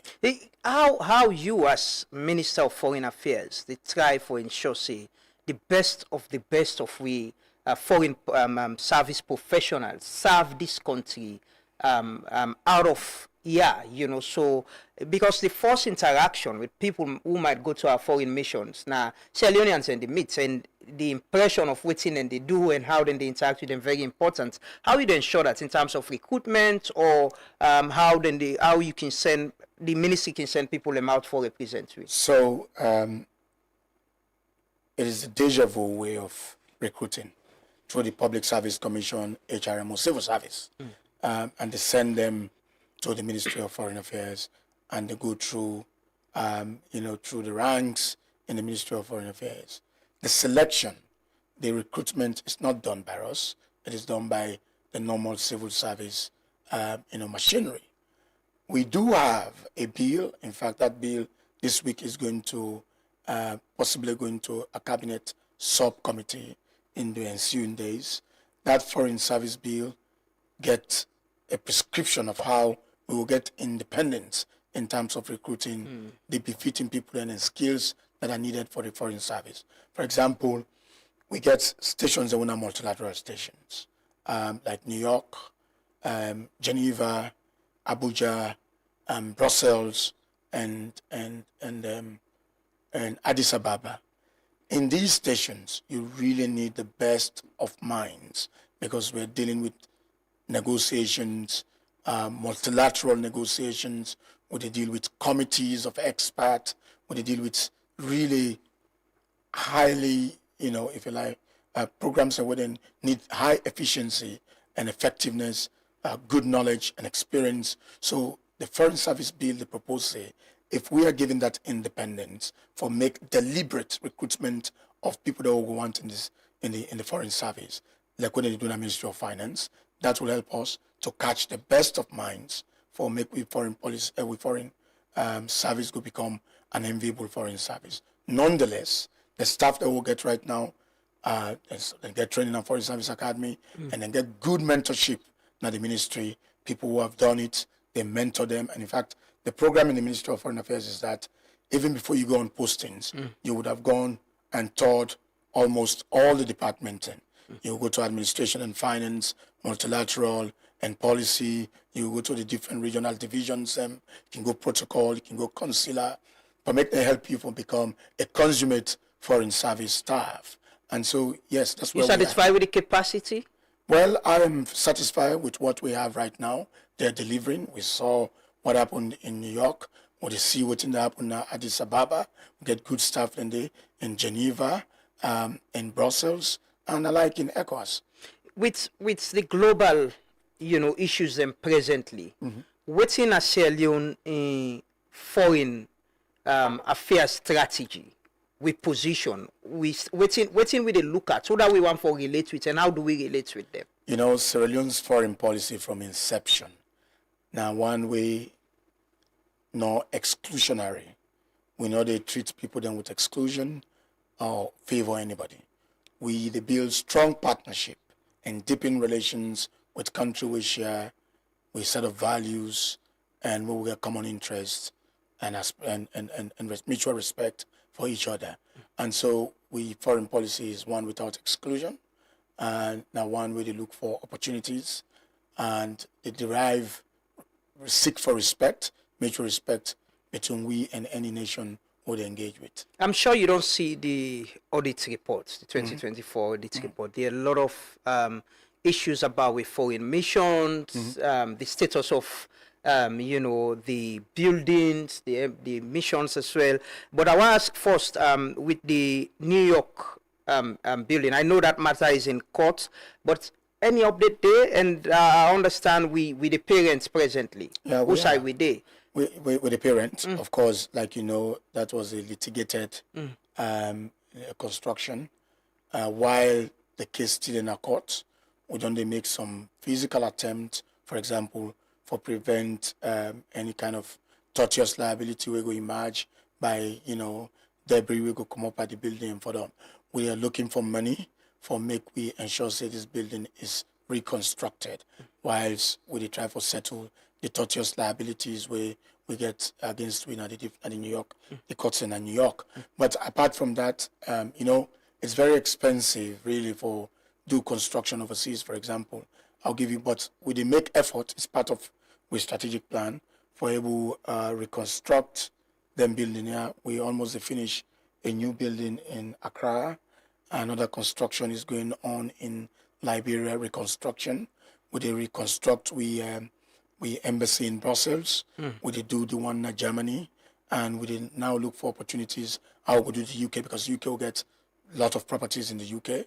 How there's properties could be salvaged for making reduce on government cost on paying of rent, and also for save the property there, because they have really, really good asset. I'll go through some aspects of the audit reports. Generally, you go comment on them. And the Ministry of Foreign Affairs and International Cooperation, staff not available for physical verification are one of the issues. Ineligible payment and child and education allowance, now another issue we then raise. Diplomatic and common observation, use of rubber stamp instead of visa stickers, or automated visa system, improper use of mission funds to cover personal utility bills, and Sierra Leone Embassy in Washington, D.C., consular funds collected but not transferred to the consolidated funds, unclaimed salaries not paid into the consolidated fund, permanent mission at the United Nations, non-performance appraisal for local staff, overtime payment not made to local staff, lack of control over the utilization of fuel. Another issue now,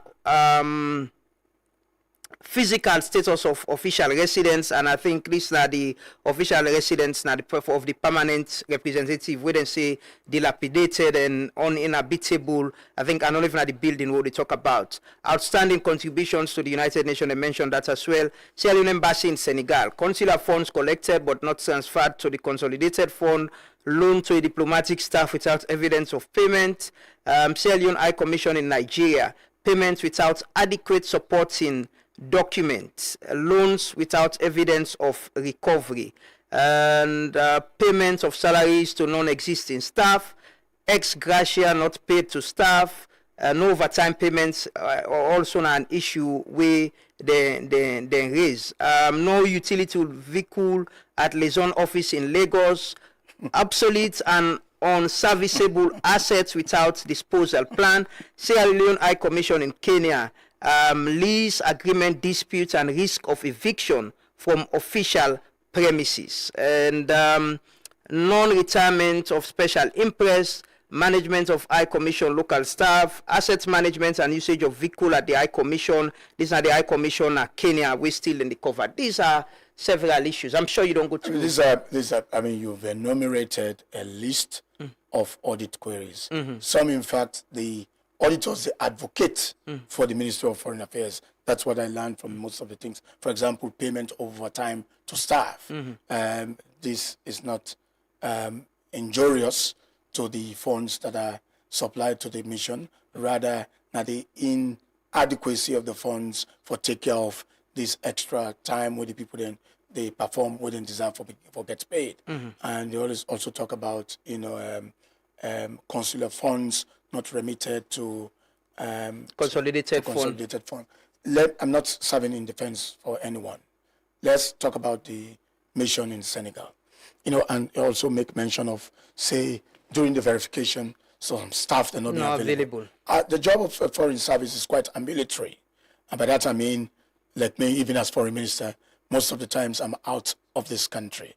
So if you go for go do assessments and the staff is on another posting, it's very difficult to ascertain that. I'm not trying to defend the audit report here. What they've written in the audit report is quite veritable. In some cases, now the absence of presenting evidence for some of those payments that have been made. Well, I'll give you an example. Sometimes, out of exigency, we will authorize a mission for utilized funds, but for properly retire those funds. Let me give an example. I was going to talk about Senegal. We have an immigration crisis in Mauritania. For example, the embassy can just grab money them, then see a busload of Sierra Leoneans there, then deposit them at the mission at Dakar. And they will not have funds for repatriate these people. Then now we people them, right? They will seek, because say they go through the process of requesting for funds, for me then send them funds to the embassy in Senegal for take care of 50, 60 Sierra Leoneans. We get baby there and get picking them. It will take time. And it will really lost. It will lead to a lot of problems because some of these kids, they're sick. The embassy cannot, put 50, 30 people into the into the building. We're not going to do that on a diplomatic premise. So what we can do, the mission then can ask, what do we do with this situation? If you have consular funds, and like for example, visa fees you don't collect, when I use those funds, hire boss and security, when I repatriate the people, they made them come Sierra Leone. When they come Sierra Leone, then they will retire and state exactly the purpose for which those monies have been utilized. And so those are the documents that should be presented to the auditors that, look, for example, I have given 2 of those instructions to Senegal, for example, because then they wake up in the morning, 100 people in the embassy. And you cannot wait for Freetown for do all the paperwork and send $5,000 or $10,000 for repatriate 50, 60 Sierra Leoneans. We include women and children. That we can take the leadership decision for, say, utilize consular funds, retire it properly, have all the invoices, and when the auditors come, tell them this was out of exigency and on humanitarian. On the area of paying utility bills, using funds to pay utility bills. Of course, if the chancellery has to run, for example, I'm not going to justify, because we send money for payment of utility bills, what they call extra charges. But there are some missions when they receive the extra charges the entire year. And you cannot run a mission where not get electricity, not get internet, you cannot pay for detergent for clean the mission. So those consular funds, as long as they are directed towards the payment of electricity bill, and normally then they refund them when the utility, the extra charges meant for those purposes, they come. It's all about proper documentation. The area of you know, visas, the kind of visa what they give, you know, na the way they raise na the audit report as well. I have also raised that.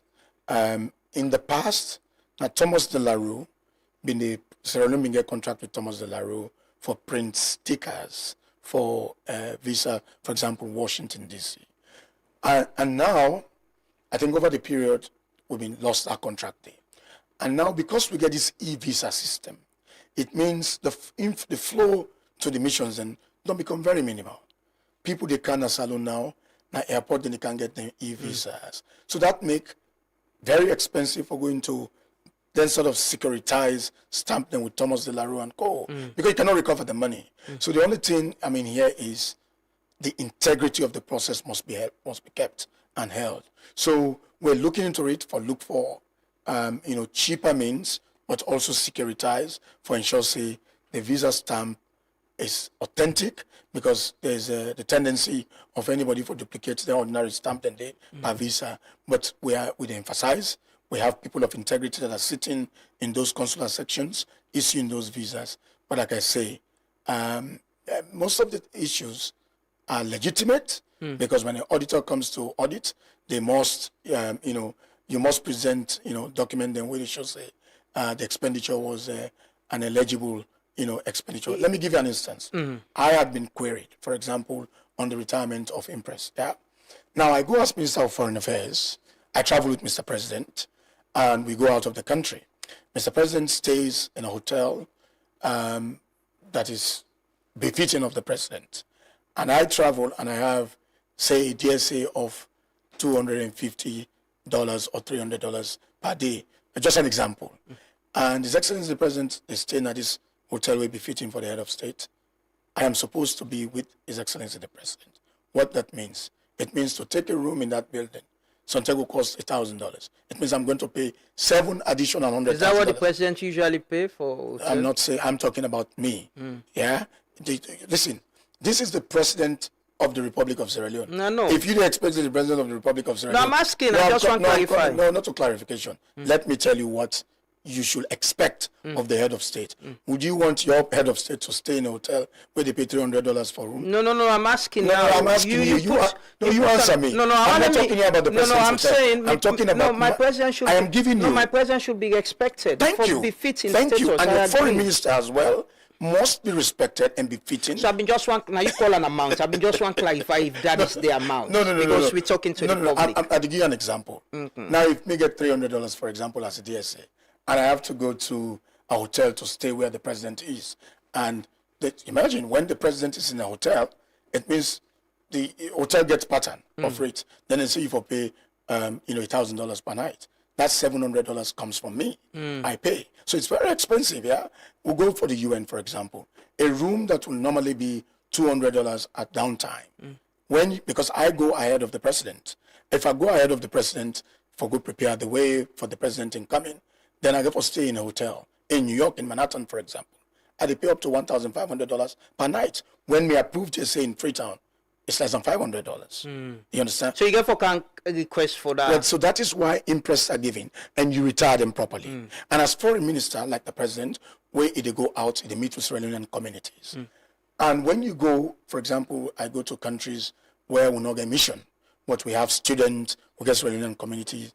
You want for inspire this student, because I was once a student in overseas. Yeah, when they say an authority don't come, students they come for show solidarity and support. And I remember one such during Pakaba time, some very high-level minister went to Moscow, and we came from St. Petersburg and other cities who come for can see this government minister we don't come. Rather so go, nothing. That means the 30 they will get on a hat. So I have learned that. So the last time we've been there, you talk about how you they pre-finance some of your trips, right? Absolutely. Not on the hungry. And then they don't pay you that money, then they don't pay you the money. You back. ask for you in January? No, I'm asking if you don't you pay. ask for you in January. They don't pay you. They you don't forget about that, and then your money. No, they don't pay you money back. You don't. The state owe you, or they don't pay you back. Well, I get some, but not on account of the studio. They don't pay Just you. in case. No, they don't pay you back. They don't pay you. They don't refund you. But this is listen. This is not an event. This is a process. Like process in government.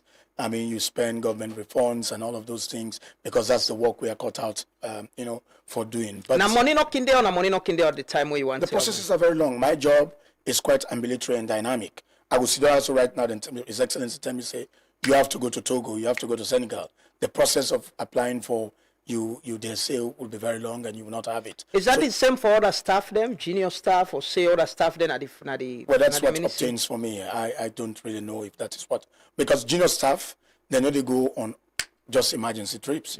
They have planned trips, so they will make all the necessary logistics before they go. But we as ministers, ours is quite ambulatory, extemporaneous, emergency, and The audit report talk about a threat of eviction at Kenya.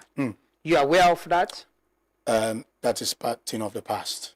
The embassy is now in a new location. Of course, you see, we don't get property in Kenya. So if we delay for pay, and sometimes people can want forget other tenants the way they desire for pay more, and then definitely they will probably, tell you, say, if you not pay more, we'll evict you. But as I speak to you, I was in Kenya, God help me, in August of last year. And I went there, and that was the very day the mission had moved to a new property. I supervised the property, befitting for a high commission, and there's no eviction threat over the embassy. We are in a new, decent, befitting diplomatic premise in Nairobi. The other mission them, like the UK, the audit report even show pictures of the waiting at the I get the deputy auditor general the other day. Say there've been times where Ministry of Works don't send people in for go monitor and watch where they come, but things are not that actually falls on the Ministry of Works Ministry of Works and national assets and all of them. Well, I think it's also about finance and all of them. But those properties, it is my desire. Are you concerned? I am very concerned. I'm very concerned that my staff are not able to inhabit those buildings. It's my concern. If those buildings are made, we will cut down on the expenditure on the foreign service because rent will be cut off because the people will be living in the properties that belong to the government of Sierra Leone. Should we cut down on say we foreign missions then? Because finance is a challenge. Should we cut down and concentrate on some strategic ones, possibly, if you could name and say, let me focus on this and spend more and make them more effective and efficient? Diplomacy is not cheap. We have very few missions. Now I think we have about 28. And you don't see the number of new missions with the open embassy in Sierra Leone. Maybe then they get more than I'm coming. The reason why I'm saying this, we live in a rather, the world we live now in a very transactional world. And that transactional nature don't increase bilateral relations more than multilateral relations. So they make nations of the world and they come now can establish the embassies, get direct bilateral relations with us. Take Iceland. Iceland gets less than 4 embassies in Africa. Sierra Leone gets the distinct honor of housing one of those 3 or 4 embassies where Iceland gets now Africa. We get South Korea right now, they can open the embassy. The Kingdom of Morocco, they open the embassy. The Kingdom of Saudi Arabia, they open an embassy with an ambassador, and many more are coming and opening. Bangladesh is about to open their own embassy here. We are living in a very an international environment where you therefore find opportunities through bilateral relations now more than multilateral systems. Because multilateral systems have now, some countries, powers in the world, they view multilateral systems as obstacle to the maximization of their influence. So what we used to know as international community is now minimizing. What we have now that is more effective and potent is bilateral relations. You want for confirm, say we don't close the consular office in Miami? The closure was at the end of December, yes. What will the drive for now retirement and demobilization of all the resources and assets. I want to ask quickly on waiting will be your reaction. There was this video about a Sierra Leonean girl in Nigeria who went now we mission na Nigeria and clearly come out say she didn't get the support we even they expect for get from the mission. They say the mission, according to the mission say they not get money, but the mission come out with a statement and challenging, you know, the veracity of information. But waiting I want ask now, how we mission then they care for Sierra Leoneans, you know, where they go not only ECOWAS but across the world where they remind you. Yeah, where they go now we different places them with different mission them. Well, like you said, the mission debunked the story on the young Sierra Leonean girl where been there with an individual where said the Pekingo they rejected at the embassy. I mean, it was not true. You saw the press of the yeah, but what's in the mission now actually accept now say okay, well let her come, we'll help her if she's in Nigeria and support them and send them back salon. The mission just debunked the information. No, but you had the person who made the video that he was the one responsible for sending Peking back home. Yes, so, but I'm saying if the mission don't see that information, they said she's a Sierra Leonean. She said she's a Sierra Leonean. Yeah, I was expecting in me. I called before the presser came out. I called the High Commissioner. I said, Mr. High Commissioner, I've seen this video. What is happening? Is this true? How can you help? He said, we don't even have a contact, and the story as it is told is untrue. Yeah, but the point I'm making is, in situations like that, like you say, where you travel go other side them, yes, where you travel go other side them, and you raise them, you help other Sierra Leoneans, maybe out of pocket or from whatever you get, and but how do we how do we make that we mission and day be a place where Sierra Leoneans and could trust and go whatever, or we care for we citizens in other parts of the world? Lamana, we do that on a daily basis. I get my phone buzzing every day when Sierra Leoneans and they go on missions and they ask, what do we do, Mr. Minister? We repatriate Sierra Leoneans. One incident where somebody they come up with for really represent what we are doing in our missions. Sierra Leoneans, we are compassionate people, especially when they're out of the jurisdiction. And the missions are doing their best in supporting Sierra Leoneans. You go to Senegal, you go to Washington, D.C., you go to everywhere, also get mission.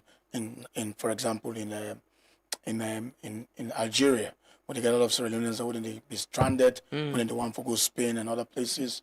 The mission, they help for repatriate them in Morocco and all of those things. We are doing our very best. Okay. Let me talk about ECOWAS quickly. At a time when President Bio take over the chairmanship, there's been some issues. Guinea-Bissau, we see what's happening at Benin, and, we get the Sahel state as well, where you don't try for the engage. How has it been for the president in addressing that situation there in terms of security in the region? President Bio, after in colleagues appoint him for being the chair of the authority, which was of course based on his own personal experience as a Democrat, someone who transitioned power from military rule to civilian rule. President Bio been set 4 priorities: one for deepen democracy and good governance, for get security cooperation, and for enhance more integration, trade and investment in the community, and also for bring back respect and credibility to ECOWAS institution. In fact, we had the summit, the ordinary summit in December, but leading to the ordinary summit, we've been get to Ministers' Council meeting when I've been chair for about 3 days. We've been get to what they call allocation of statutory positions. Every 4 years, ECOWAS they do distribution of positions in the ECOWAS Commission. That is the executive arm of ECOWAS for help for run the affairs of the community through the commission. I presided over that. It was a very difficult debate. Sierra Leone be secure, the Commissioner for Political Affairs, Peace and Security. I mean, this is based on our experience from the UN Security Council and all of that. So that is Commissioner's position is going to be led by a Sierra Leonean. Other nations, I mean, fairly get what they deserve. But also, President Bio conducts the summit, and the highlight of the summit have been the foiled coup in Benin and also the coup in Guinea-Bissau. And on that 8th day of December 2025, when some renegade forces then they attempt to overthrow President Patrice Talon Benin, President Bio swiftly called some of his colleagues in the sub-region, President Tinubu, President Alassane Ouattara, Mahama, and been telling, say, gentlemen, we must work to stop this. We cannot allow any further, any more unconstitutional takeover of government. The leader, President Bio, the authority, being therefore instruct, say action must be taken when Nigeria volunteers say they will send Air Force for good support. So that was, and President Bio gave the directives. The Air Force of the Federal Republic of Nigeria being go and, eliminate, the threat against the constitutional government of President Patrice Talon. That was a decisive, timely demonstration of President Bio in leadership. We saved that country from backsliding from democracy. And also the incident in Guinea-Bissau, when the coup happened, President Bio been sanctioned me as in foreign minister for going and get Embalo, for make Embalo go left the country. Now you go pull Embalo now? I was the minister designated for that. So the Senegalese, got Embalo under the instruction of President Bio, and Embalo was taken out for to prevent the situation as it was in Niger, where President Bazoum, former President Bazoum, is still a captive in his own country, 3 years on since the coup that happened that ousted him in Niger. So President Bio, as you see, been on the lead delegation. We don't go 2 times Bissau for engage with the transition authority for me them bring the country back to democratic rule. So what's in the outcome of that meeting day, and is there commitment for return the country to democratic rule? They had an election, and still the military they in charge. The election was inconclusive. There was no winner pronounced, and when in our first visit we went to the Electoral Commission. We meet with the chairman of the Electoral Commission. We've been told, we say the results were destroyed and not been the result for announced. And President Bio, stated ECOWAS's position, its condemnation of the coup, and also that they should have, transition power back to civilian rule. And then we went to the summit in December, where the summit be instruct and direct the chair of the authority for make in brother President Basiru Diomaye Faye for go and engage the military, for ask them for institute a short civilian-led transition where we go create fairness and do reforms that will enable Guinea-Bissau to come back to constitutional order. The commitment there, is there a roadmap, we had a whole day engagement. And of course, one of the demands of ECOWAS was also for the release of political detainees. Before we went, the directive His Excellency gave to the authorities, make them left, some political detainees. There are few, of course, where the authority and in brother President Faye, they ask the government, the transition government right now, for get access to them. For example, Domingos, when the president of the largest political opposition party, the PJIAC, and also we meet with the independent candidate who himself been claimed say he win the election, Fernando Diaz. We meet him, who is seek asylum in the Nigerian High Commission. We speak with them. And so the transition government, the demands and what we ask, they said they will respond to us within a week. And the president was very firm in establishing ECOWAS's position consistent with the protocols and articles of our community's organization. So the negotiations are quite fruitful, and President Bio is leading the negotiations very well. The Sahel is there, and there is this threat with military takeover, with what's up in Guinea-Bissau also, and the threat in Benin as well. How, with President Bio in leadership, they thrive within this complex situation in stabilizing the ECOWAS region? It's indeed a very complex situation, a reflection of what's happening in the entire world. You know, at the feet of the Cold War, where other nations and like the United States been busy with conflict in Vietnam, and of course the Falkland Island conflict in the early 1980s, late 1970s, may make the United Kingdom, they all been focused. Those were the period when dictators emerged on the African continent.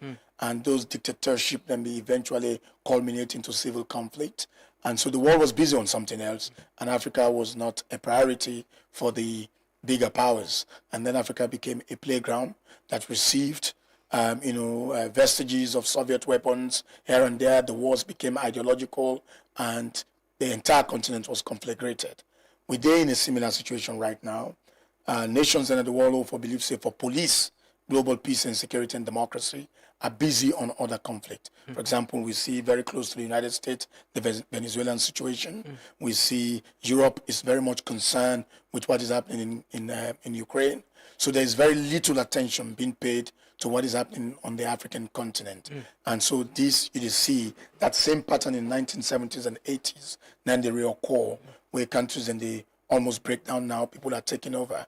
But we have to be very thankful that in our country, there is a seeming strong sense of democracy and liberty. For example, in Sierra Leone today, how many of these private, media houses are there where you guys can express your views without let or intimidation? I'm sitting here as government minister. You pose whatever question you want to pose. We get that interactive session. But I tell you, we go to some countries, it's a no. Those freedoms are restrictive, and those freedoms stand in the lead to convulsion. And that has been the argument, yes. that how does ECOWAS itself also weighing on leaders them say Yes. we need for open the space, let Yes. people entrust the system. Yes. So no we get military takeover and all of that. I tell you, President Bio, one of his stance is some coups may be physical, military, but some coups are even more deleterious to national peace and security when they are being conducted through the judiciary, for example.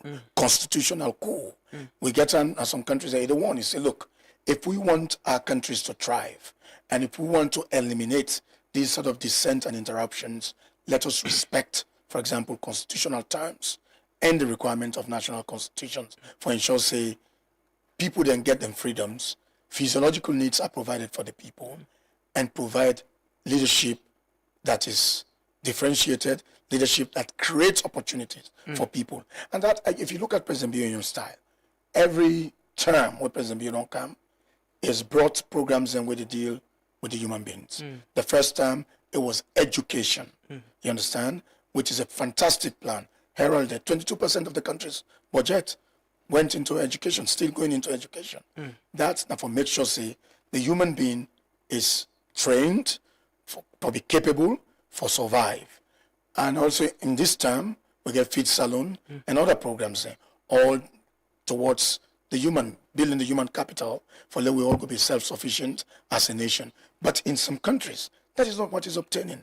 And those are the situations and conditions where they lead to coup d'etat. Is he worried about? No, he's not worried, but he's concerned. We're all concerned because you don't want to see, decades of peace and quietness in the sub-region with the backpedal, with the backslide from them progress and the democratic progress. We should be really concerned about that. So we might name it meritocracy. You see, like the case in Guinea, man take over, military ruler, he change, civilian become his president. Now, as President Bio congratulated him. Yes, President Bio congratulated his brother. The elections were conducted. Before the elections, they had a referendum, and they adopted the constitution. The people voted yes, and 86% of the Guineans voted for, General Mamadi Doumbouya. That is a suffrage expressed by the people of Guinea.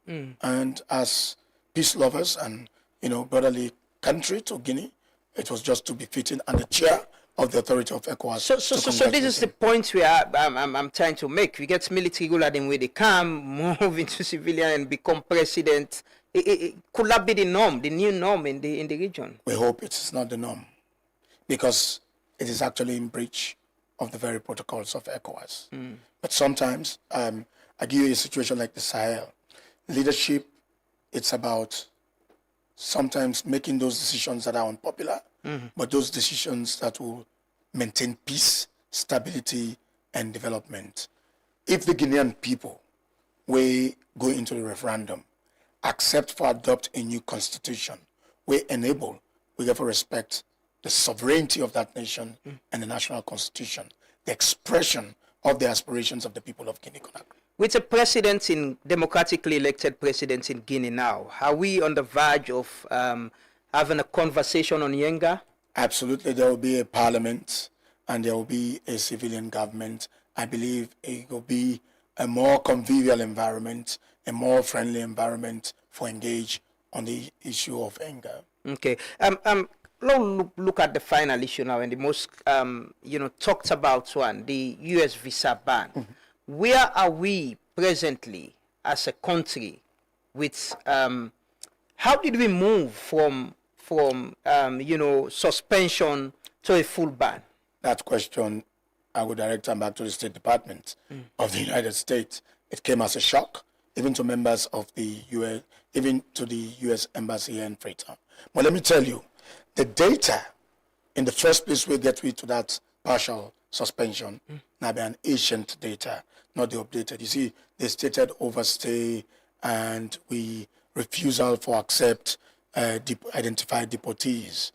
In 2017, during the APC regime, we had a similar situation where I think the then administration protest some of the designated deportees and say not to Sierra Leoneans, which led to also a full ban on Sierra Leone.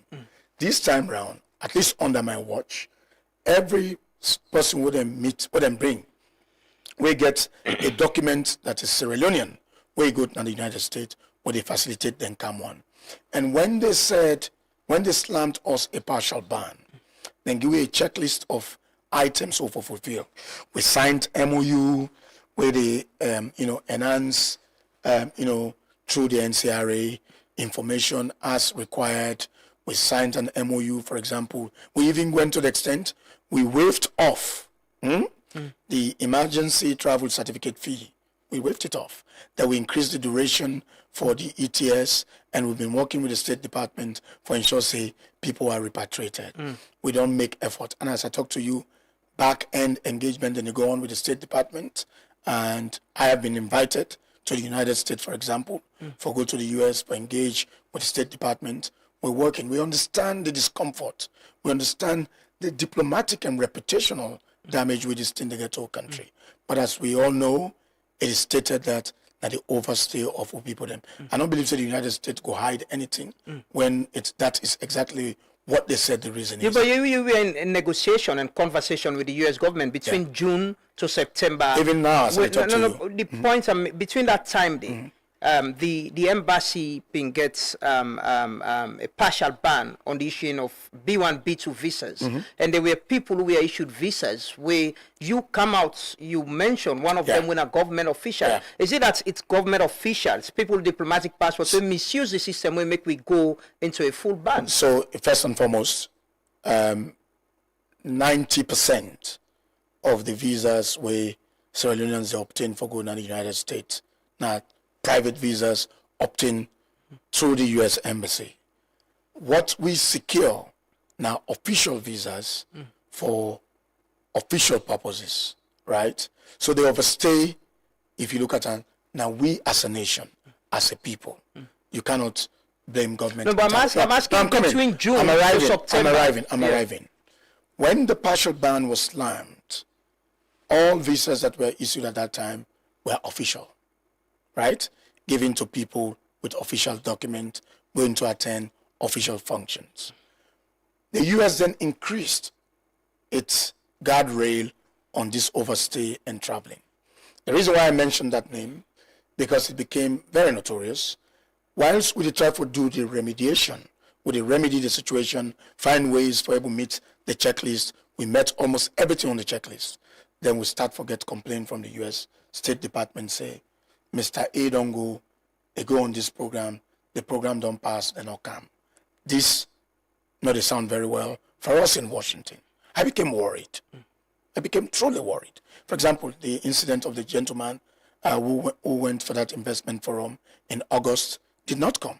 First, before the partial ban, the U.S. not been a check whether they come, whether they can't. So it was not a matter of inventory given to us. But when the partial ban came, cognizance of the fact that we're going to make every effort with the U.S. Embassy now for make we come up from this partial ban. And these unfortunate situations then begin come, it was really, really not good for us. Can you confirm that a military officer, a member of parliament, also a part of the people we don't overstay or go and not come again? Well, I cannot speak for the military. I have not seen the document. What I know, for example, that gentleman, which was reported, I have to check whether the member of parliament has come or not. I've not been briefed on that. But the ministry facilitated their visas, right? It was an official trip. Yeah, but that is what I'm asking. Yes. Like you said now, then they give a notification whether those people have come back or they not come back. With the information on I get, We have made effort. I will have to check, especially on the MPA or the military. I will check with the military. But on they've that, overstayed. Well, they may have valid visa, but for the purposes of which they went there, it's an overstay. So I got to check because I'm not getting the latest on the other people that we talk about. But we don't make effort for reach to the gentleman whose name I mentioned, for example. No way. The Ministry of Labor, the minister, don't make a very personal, tremendous effort for the able get that person for camp, but will not get any of it. Is government embarrassed? Government is infallible. I am embarrassed as Minister of Foreign Affairs. The conversation now, I get the head of consular na the embassy, and it talk about documentation as well. The kind documents where people and they use, where don't they go? Is there any effort on improving whatever document, or are they asking for more information? So let me say this: we have overhauled the consular section at the Ministry of Foreign Affairs, with a team characterized by integrity, efficiency, and effectiveness.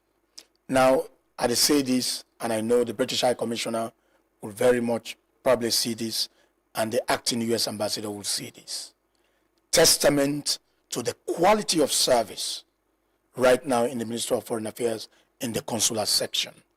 To the extent that the U.S. Embassy, they commend the consular section, the British High Commissioner, they commend the new modulus operandi and the leadership of the consular section. So efforts have been made. We also see His Excellency the President to instruct investigation on the issuance of official passports. These are all efforts for let we sanitize the system, because it's a systemic problem.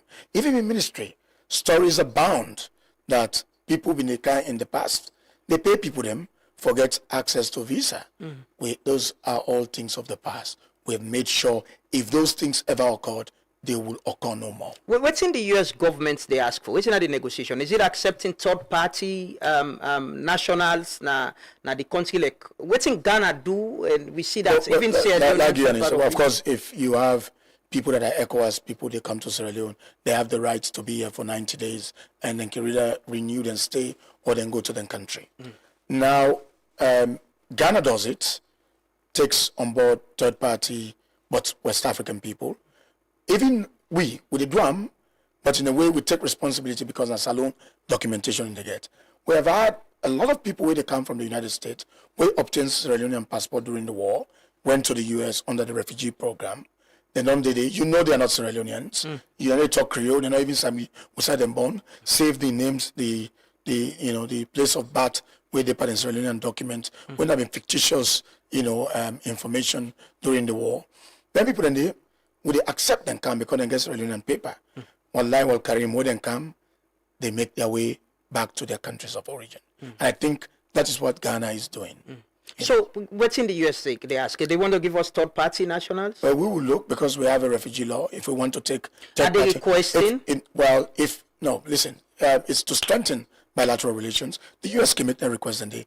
no, I'm asking if that is part of the negotiations. The request has been made to us. For third-party nationals? Yes, but what we are contemplating, if we're going to take third-party nationals based on the refugee status, it will be West Africans. So when they come, we facilitate them. They're requesting people we're not just West Africa. No, they take anybody who is West African. No, but are they requesting for? No. So what's in you get a data of how many Sierra Leoneans presently they in ICE custody? Yes, and how many people are there for deportation? I do have a data that was supplied to me yesterday. Allow me, please, for. Yes, we do have. As it is right now, we get about. Yes, we get about 52 people when are Sierra Leoneans, where they in the custody of the ICE, where they work with the State Department for process the emergency travel certificate for me and come back home. How about those? We get people way una don't verify we already they on waiting. Even yesterday, we verified 4 people in the embassy. And they're coming back? They're coming to Sierra Leone. So whose parts we they at the negotiation presently with the U.S. government in terms of this ban? We never negotiate for young people then. They belong to Sierra Leone. When we verify their nationality, we facilitate them come under the country. I mean, there's still this visa ban. What's in at the negotiation where they go on? We are engaging. We get certain things on what to do. And as I said, I've been invited for going to Washington, D.C., where they go engage back at that level for make sure, say, we show the improvement in terms of what we want to do. For example, for increased scrutiny of we document them traveling and all of that, for ensure, say, we know they're in breach of the expected normative practice with the United States get off we.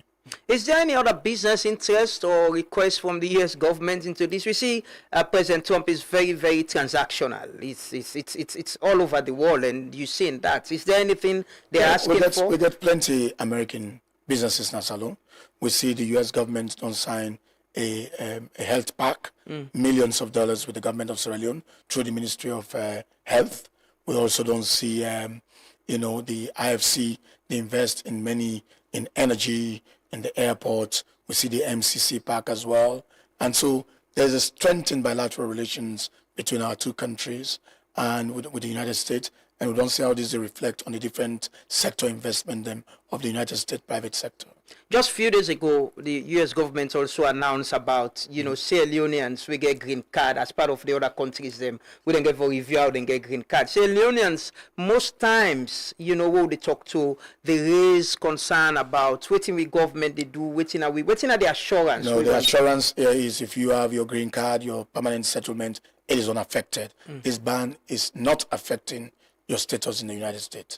Is there a timeline to when this ban will be lifted? It was not imposed by us.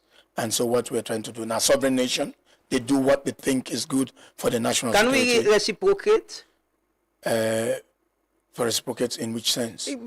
Give us a visa ban and we say, okay, well, until we negotiate and agree. No, we haven't seen any reason for that for now. There's no timeline when this go end? Well, we are engaging, and the engagement so far is very progressive. I'm very optimistic that we'll arrive at a point. But look, this is very interesting. One of the discussions with colleagues in our ECOWAS, everybody is shocked and perplexed. You get Nigeria, Gabon, Senegal, Benin.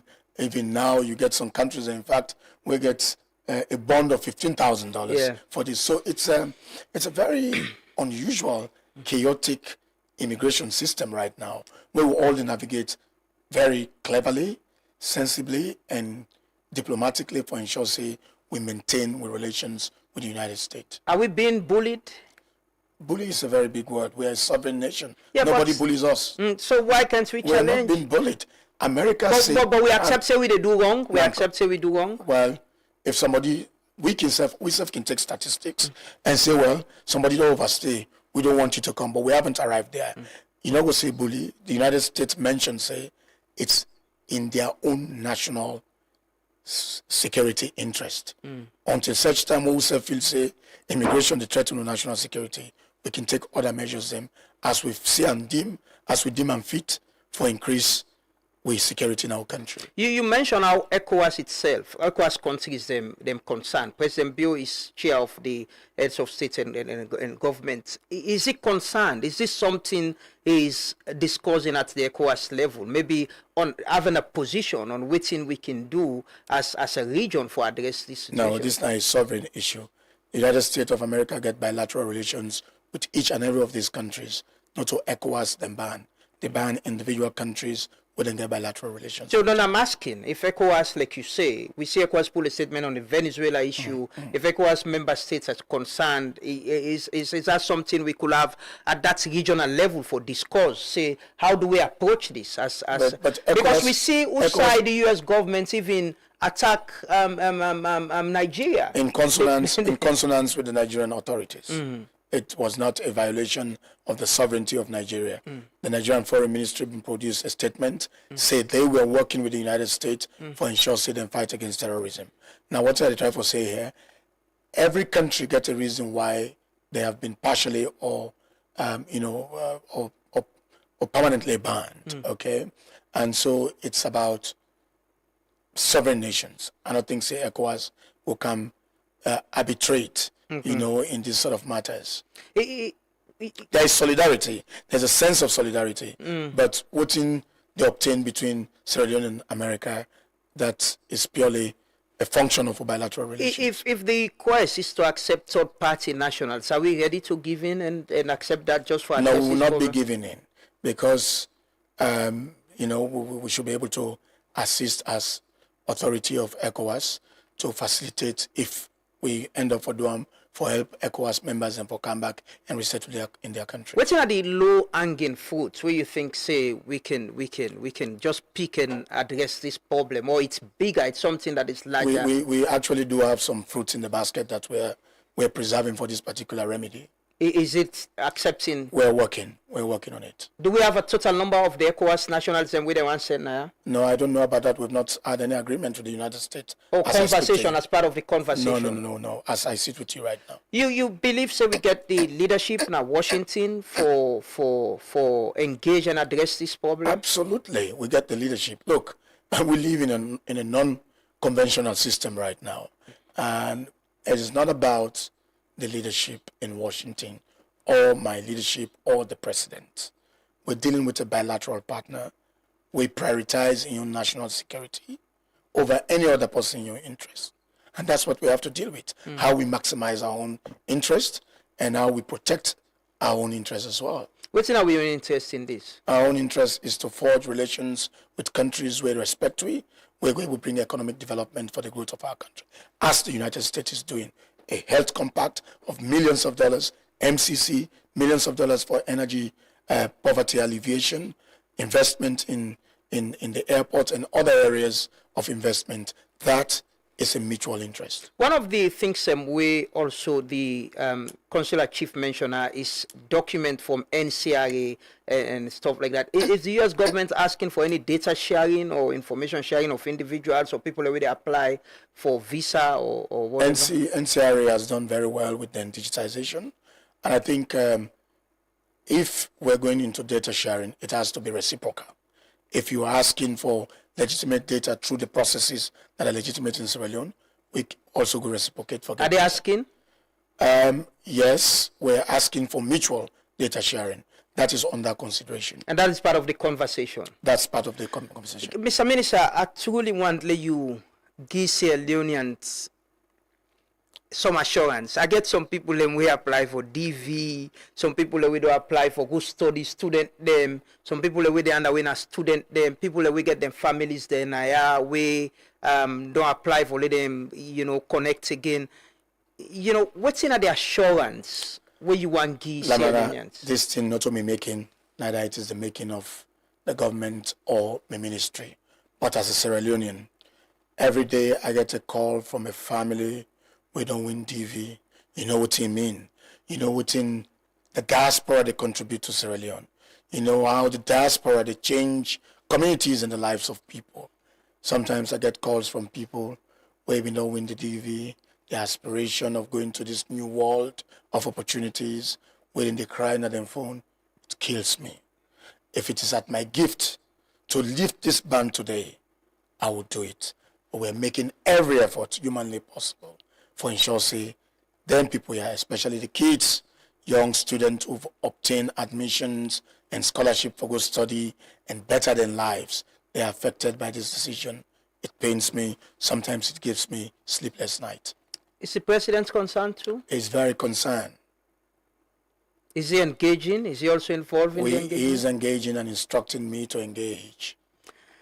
So, Mr. How has it been with this job, this responsibility and the political ambition? How you the balance? My day job is to run the foreign policy of my country. That by itself is a Herculean task. And alhamdulillah, I get the support of the president, get the support of the staff of the Ministry of Foreign Affairs, get the support of our partners. We are executing our responsibility as expected. Do you ambition for be president for of this for be flag bearer of the SLPP? Not they affect your job? My job. How do you manage? My job as Minister of Foreign Affairs in promoting the foreign policy of my country. We are executing it, albeit very strenuous, in this time of global politics. Waiting are your year of action, like the president say? Waiting are your priorities under this year of action? Waiting people and for look up to and assess you on in this 2026? Absolutely, we own work. I'm a minister of portfolio. Portfolio is to promote the interests of Sierra Leone and protect the interests of Sierra Leone, its sovereignty, for lead Sierra Leone into treaties and the respect of those treaties and all regional, protection of regional interests. That would execute according to a mandate, and we look for more opportunities in terms of opening new frontiers for economic opportunities for our country. That is what we are hell bent on doing. So, how is your political campaign going? I am not campaigning at the moment. What do you do presently? I'm a politician. As Minister of Foreign Affairs, it's my responsibility to reach out to our constituent, energize our constituent, and speak with our people. But for now, my principal dual function is as Minister of Foreign Affairs, promoting the foreign policy of our country. I see this post where he posted 2 days ago. He said, he said, true leadership is endowed in those quiet beings who remain calm and undeterred in the stormiest of life's seas. That is the leader I have come to serve mostly in 2 critical roles in the past 6 years. Yesterday, I sat by President Julius Bio, the chair of the Authority of ECOWAS Heads of States, in several conclave and general meetings with the transition authorities of Guinea-Bissau to negotiate a peaceful civilian-led transition to constitutional order in that country. The meetings were grueling, defensive, abnormally high-pitched with sovereignty begging. In the midst of it all sat a calculated, emotionally intelligent, and determined chairman and head of the delegation, calming nerves, pacifying small vexed groups, and telling his lived experience of sorts. After over 9 hours of demonstrable leadership, President Bio and his brother, President Bassirou Faye, left Guinea-Bissau with a clear roadmap for national reconciliation, governance reform, and inclusive transition to democracy. I can testify that true leadership in a room is not in those who speak the most or take the most censored pictures. It's the output of those who've learned and earned leadership through crisis without losing their emotional intelligence. Thank you, President Bio, for restoring respect and credibility in ECOWAS and for continued defense. You sound like somebody who is seeing the leadership and ready to take it from President Bio. I'm learning from the right man. President Bio. What are they take censored photos? I'm telling you about what happened in Guinea-Bissau. I saw my president sitting there in front of the authorities, military authorities, an institution he once was a member, and a position that he was once in. And I see President Bio, like I said in that post, you see high pitch, you see sovereignty in the bag. Here is ECOWAS chair. They tell them people here say, if anybody obstruct this transition, we would slam sanctions on them. This is the president speaking to the military leaders with confidence and poise. Sometimes high pitched, he'll come back and address the situation. That is emotional intelligence. And I think I've been learning from the best man. When I was Minister of Mines, remember the time I became Minister of Mines, I think little under 34, to transform the mining sector at a time when we get SN mining litigation, Shandong Binongo, and we bring in Leone Rock, and there were Sarah Rutal was struggling, Koidu was struggling. The Mines and Minerals Act had resistance, where now they give that 1% to the communities. This president was the man that I would run to and say, Mr. President, this is my vision, but I have a lot of resistance. He would direct you on how to execute, and we were able to achieve all of what I achieved as Minister of Mines. This is the same president in the face of geopolitical confrontations. It lead we and give instructions, where the instructions are in chambers that are not even to the public. We make difficult global decisions. This was the man I saw epitomizing high sense of emotional intelligence in Guinea-Bissau. Is President Bill preparing you, or is it position you for succeed him, as you say you want for? I don't know about that. No, I'm asking you. You sit in the room with him. No. But it's my role. My role as foreign minister in those kind of situations. No, but you can see and know, say, as this part, I really want to take over. I'm a mentee of President Bill, but I don't know for what you're saying, but I'm a mentee of President Bill. I'm a servant of President Bill. I'm a worker of President Bill, and I sit in that room executing my function at the same time learning from perhaps one of the most experienced negotiators in this country. You see yourself as one of the better position mentees or better position potential successor? Look, listen, I count my stars, and I thank God every day for the opportunity where the people of this country, President Bio, the Sierra Leone People's Party, don't give me for serve in government at this condition of my life, in a little under 40 years, for don't hold them big responsibilities here. I think if my mother or my father, any of them before me be president, they will not have given me the sort of opportunities where President Bio don't give me, where this country don't give me. And that is why I owe it to this country. I owe it to the Sierra Leone People's Party. I owe it to President Bio eternally for the opportunities given. You still get the ambition for succeed President Bio? Listen, when I'm a politician, when SLPP has not gone yet into its flag bearer race, and right now I'm focused on the task and responsibility of President Bio don't give me.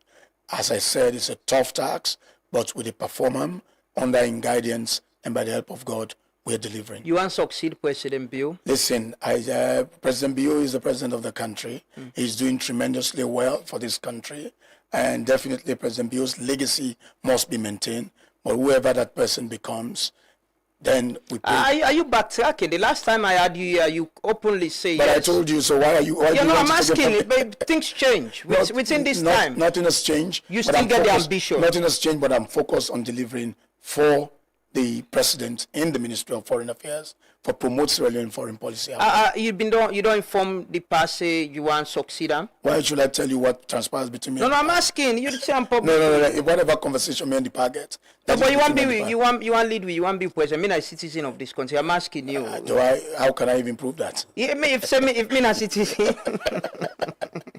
So you don't get conversation with the PAF after No, whatever conversation we have is official, and that. Is he supporting you? Is he? But listen, we've not get. You don't know, so we don't get conversation. I go say the PAF. I don't think the PAF is supporting anyone. The PAF is focused. He's the president of the country. Is doing the work of the country. What's in your strength at the SLPP? I'm a grand chief patron of the SLPP, a minister of the SLPP. My contribution to the SLPP is meaningful and immense. You get delegates then? What you are to do with delegate right now? Hey, I'm going to vote for you. There's this post where Emmanuel Safa Abdullahi, we say, he post, he visit you, just read that. He say, visited my younger brother, he hates me saying that in quote, Honorable Alhaji Timothy Kaba, Minister of Foreign Affairs. All politics, laughs and banter.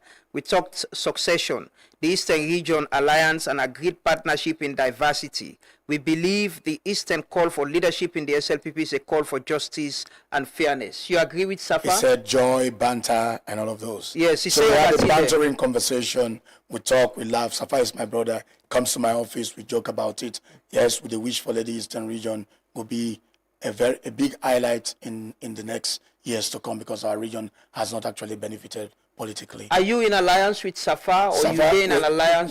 We have a brotherly alliance. We have a friendly alliance. Safai is a good brother. In fact, you don't be a lawyer for me at some point in time. We are a fantastic, set of two brothers. You approve this message? Can you find there my approval? No, I'm asking you. Safai has written. Yeah, you say you agree with him? Say what thing? Say, visited, left that first part there. No, you have to read the entire message. Visited my younger brother. He hates me saying that in quotes. Honorable Alhaji Timothy Kaba, Minister of Foreign Affairs, all politics, laughs and banter. We talked succession, the Eastern Region Alliance, and agreed partnership in diversity. We believe the Eastern call for leadership in the SLPP is a call for justice and fairness. You approve this message? Yes. You believe, say, the call for leadership in the SLPP, the Eastern call, a call for justice and fairness? You think that injustice, unfairness? No, I'm asking you, Mr. Minister. You are not intervening me. I'm asking. No, well, we are discussing. You are not. If you. No. In this point, I'm asking you. Now you submit. I sanctioned the message. Could that be you, the possibility? I am not Eastern region. I'm a citizen of the Eastern region. Is there an alliance for the Eastern region put you out? I don't know about that. But you sanctioned this message with for justice for the Eastern region. But not the alliance. No, well, we have many alliances. Safai is talking about me being his younger brother. No, he's talking about the Eastern Alliance. It tells you in a political alliance? Yeah, I'm asking you. No, now. is it written there? Well, yes. Finally. Yes, Whose kind president you could be if you become president of Sierra Sierra Leone? I don't think I'm not a president. No, but you got ambition. If I become president of Sierra Leone, yeah, I could be a compassionate servant leader. And the fear of God. Wisdom begins with the fear of God. But, I mean, like we say, President Bio don't set this country on a standard that we can only pray for Allah, we get people, look, as a Muslim, yeah? I don't think, say, even when we had President Ahmed Tijan-Kaba, I don't think, say, there has been any time Muslims have been conscious of the importance of we practice, like under President Bio. As a Christian who has a Muslim wife, every pray-day fast month, President Bio makes his entire state lodge as a masjid. That level of tolerance, that level of compassion, President Bio's compassion personally to myself, about me too accident that I get. He facilitating me evacuation for go get treatment where he don't save me on several occasions. That man is a compassionate man. And then say righteousness and the exalted nation. I believe the moralities of President Bio, his righteousness, don't set this country on a trajectory. We're going to make this country in years to come. Prosperity will come. I'm asking you, another ask about President Bio. Which kind of president you paid attention for listening to me. No, I didn't listen. We're talking about President Bio, who is the president of Sierra Leone. I'm asking right you. Now. No, I'm not saying you want to go, but I'm asking, which kind of president Sierra Leoneans for expect if you be flag bearer of SLPP? Which kind of president for expect? Compassionate, servant, leader. What you go do differently? Listen, me not a president for now. No, if you be right president. But forget about this talk here. You don't be president. No, let me say that professor, the professor. You don't be president. Are you prophesying? Are you being declared? Are you prophesying? Are you declare? I not declare to you say the wrong. I say I would like to. You say you get ambition. No, I not tell you I get ambition. I say I would like to. So if you run, which kind of president you go be? Compassionate and servant What you go do differently? Well, President Bio has a manual, which is the best manual for this country. Bring this country together, look internally and generate resources for the development of a country. Not least, we live in the world where countries have become very insular with their resources. Until you all forge a National Assembly of Patriotism, look at our resources and provide differentiated services in the management of our resources, will we survive? And that is exactly what the president do. Salaam alaikum. Is there anyone you consider as a strong contender at the SLPP? I am focused on the Ministry of Foreign Affairs. I don't measure people that are expressing interest in leadership. Right? Is there a time where you go ready for low talk politics, where you go call low talk? Huh? If that time comes, then we'll talk about it. Okay, thank you so much, Mr. Minister. It is a pleasure having you. I appreciate that you take time. I've done the talk now. I say hopefully I will get you, and I appreciate that we do this interview. I'm sure we go down. You go down get assurance to some Sierra Leoneans. We always reach out to you for ask question. But thank you so much. I wish you the very best, and we'll continue the conversation. We'll take a quick break. The minister at the left. I'll come back and can close. Continue for stay with me. This song is a call to action for all Sierra Leoneans, home and abroad, coming from JR. Let's take back our country, only this time without killing anyone. Let's go back to the days when our grandparents were abroad to study and come home to work, when Salone was the beacon of West Africa, when we were not the laughing stock of the world. Rise up, Salone, lift up, Salone, God bless Salone. Cool down, Salone, this is our home, no place like home. Rise up, Salone, lift up, Salone, God bless Salone. Cool down, Salone, this is our home, no place like home. Yeah, yeah. Why we for no school, no job? Why we dey work, no salary? Why cost of living so high? Why we city so filthy? Why we for die of malaria? Why street children and hunger? Why everything so bad? Why Mr. Government? Why? System rope and the pocket empty. All of the youth, them they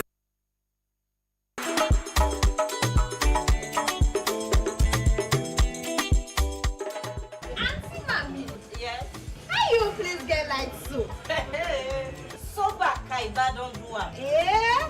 Me phone and they charge. Me also always get lights. Me picking and able for study. Me now super Kaiba. You enjoy. I for enjoy. Yes, sir! Plenty Soba Kaiba don't boss! Orindo the mega campaign all over the country. When they turn all man to Soba Kaiba, just die and star 500 ash for activate the Soba Kaiba offer and turn Boku or die and ash 144 ash or use Maxit for pay with orange money anytime, any side and stand chance for win. Soba price them every week like Stola kits them. Okada generator and every month one person go win keke or they give you the power for build your life, support your family and better your community. You self can live the Soba Kaiba life. Welcome back. This is the Truth Morning Devotion. Many thanks to the Minister of Foreign Affairs, Timothy Kaba, for we join with this morning, and many thanks to una the people and we follow the conversation. Yeah, they look forward to the lifting of the ban on we as a nation. So, man, I want to go watch World Cup. Well, even people that we get visa are worried about going to the US, you know, the scrutiny and all of that, and the assurance whether you will allow entry for go watch the World Cup. But I've been telling about Guma this morning, you know. There is this video, Simon go just show on the screen. There is this video of this building. You know, like I tell you now, somebody go build and tap the pipe, and it affects the pipe burst, and for later able to fix that pipe, then be need for broke the hose for get access, you know, and it's our actions. I always say this now, yeah. Say the things they do, the actions of we the people them, things they do actually they affect other people them. So because of that, what I know they come free tongue. Simon, can you please people and go see the pipe, please? The pipe where this is not the building, as you see the building, so you know, and you they see the non-broke building, and they been fed for fen. I think now 2 pipes, and they fed, and still they fed for solve the problem. But now this ebe could not get what's on free to right now. If you pump lock, now because somebody go build na the right of way and tap the pipe, and look the pipe. That's the pipe we boss under a building. You know, this is what we do as a people, and things that they affect you as well. We just want to draw the attention of SLRA as well, SLRC and police, whilst then they clear up now western part of Freetown. Now don't forget the east, you know, the eastern part of Freetown as well. The Locust Junction, the Locust Bridge, we've been on the fall apart. We've been seeing construction work don't start there. And Simon, show the video now eastern, please. Yes. Construction work don't start now this bridge, and If you can see, this work, I'm sure, don't pass 6 months. Still, there's a standstill in the workforce for now. Nothing they go on. Or there is a caterpillar. The caterpillar they will park na the road, right at the junction. The road tight is small, but I say the contractor will then give this project na him park the caterpillar there. This caterpillar don't dey na this place since this project starts, and it's still there. You go see the dirty around. Why they tell you say Freetown dirty? See no more. See the dirty around them. See the dirty around them. You don't park here. You don't see them there. Anytime I go east and I drive past na this part, I see them there. It's still there. And they bring them to the attention of the authorities. They go they remind you every day na. At least not complete this. If we're not able to complete the project, let's pull the caterpillar on that road there. Let the road be more better accessible. So you see inside the caterpillar park now one part of the road, you know, and this is a very busy junction. Now the markets there, the other side, shops and there around and all of that. You know, the project still there on standstill, and as you can see, you know, anyway, hopefully it will be completed before this year done. But so now go pull the caterpillar they do. Una pull on a road. This caterpillar una go pull on a road. Una pull on a road, please. I just want to play the video of the beach how it is. We still call the attention of the authorities them. They are the responsible. The beach in clean one. Tourist board say they not get money. Ministry of Tourism say no to the mandate. City Council self say no to the mandate. You know, but there are hotels, business places at the beach where I'm sure they pay tax to we can see tourist board can pull list for payment. Whether or not the consolidated fund they go or whosoever. Yeah, but let's watch that video there. Come and can close this morning. Today, Truth Media then at Aberdeen and Lumley Beach when I one party beach them where they showcase the country in beauty. Last year, we run a story they ask the big question say, who that's responsible for clean the beach because blame shifts will happen between the Ministry of Tourism and Cultural Affairs and the Freetown City Council. The Minister of Tourism and Cultural Affairs, Nabela Farida Tunis, we make and clear say for clean the beach not for them under the ministry mandate. Then they do because the beach now one party team them will showcase the country in beauty. For response to this, the mayor of Freetown, Yvonne Akisoya, been say the council not get the resources and manpower for clean the beach and say the ministry they collect little money from people who they do business along the beach rather than for make them able for generate money for clean the beach. And mayor been talk say for clean the beach and for clean streets now two different manpower and resources needed. So it been called on the Ministry of Tourism and Cultural Affairs for make them partner together for see how they go clean the beach go run for long term rather than short term. Few months down the line after the rainy season, we still see the same thing. Even though the Ministry of Tourism talk say, then they put efforts for clean the beach. We can see one term where the beach is clean today and tomorrow, dirty they pack na the footpaths them, outside people and the worker. So we go continue for ask the big question. Who that's really responsible for clean the beach? Is it that from then 10 and day to now, the Ministry of Tourism and Cultural Affairs and the Freetown City Council not come together yet for see that say this dirty business at the beach tap at all? For Truth Media, Mina Davida Spin Solomon, the report. Thanks to Davida for that report there, and there una go clean the beach, una clean the beach, una help Trevor for clean the beach front, but also the beach generally. I can mention golf club now, una wall, una self, una clean una wall, una cut the grass, una can make a very nice landscaping at that part there. And I wonder why, like waiting and doing a chapter 1 end, why people can't advertise na that fence there, you know, una make them plaster them and put some adverts there and do some nice landscaping, so people go sit down and whatever, but una clean the beach. Tourism, and now tourism they collect money from them beach bars them or hotels. So now una the tourist board, so now they all accountable until una tell we who the else una want collaborate with for clean, then we go. But una collaborate, una sit down and collaborate. Una collaborate and see how at least, look get something for show. Now this city say, no, this area I clean, this beach, and the beach now we all go there with the people them as well. With the people them. Now we go exercise there, now we go hang out there, now we carry families and go there. Let we try for keep the clean. Beans and they around. If you drink water, fence side. If you go play ball safe, una fen one side una together, una fen plastic, una don una ibuna doti de. Una don una go fence side outside the bin de, una put on de. Let we all take responsibility as much as we the old, they want them way. Now the leaders, them institutions, them accountable. Let we always self accountable as a people. Not just gonna beach as you buy water, you to wear them every packet, you to wear them every side. Please, let we all take responsibility. Let we help for clean the beach. But the one that we responsible, let them take leadership as well. Let them take leadership.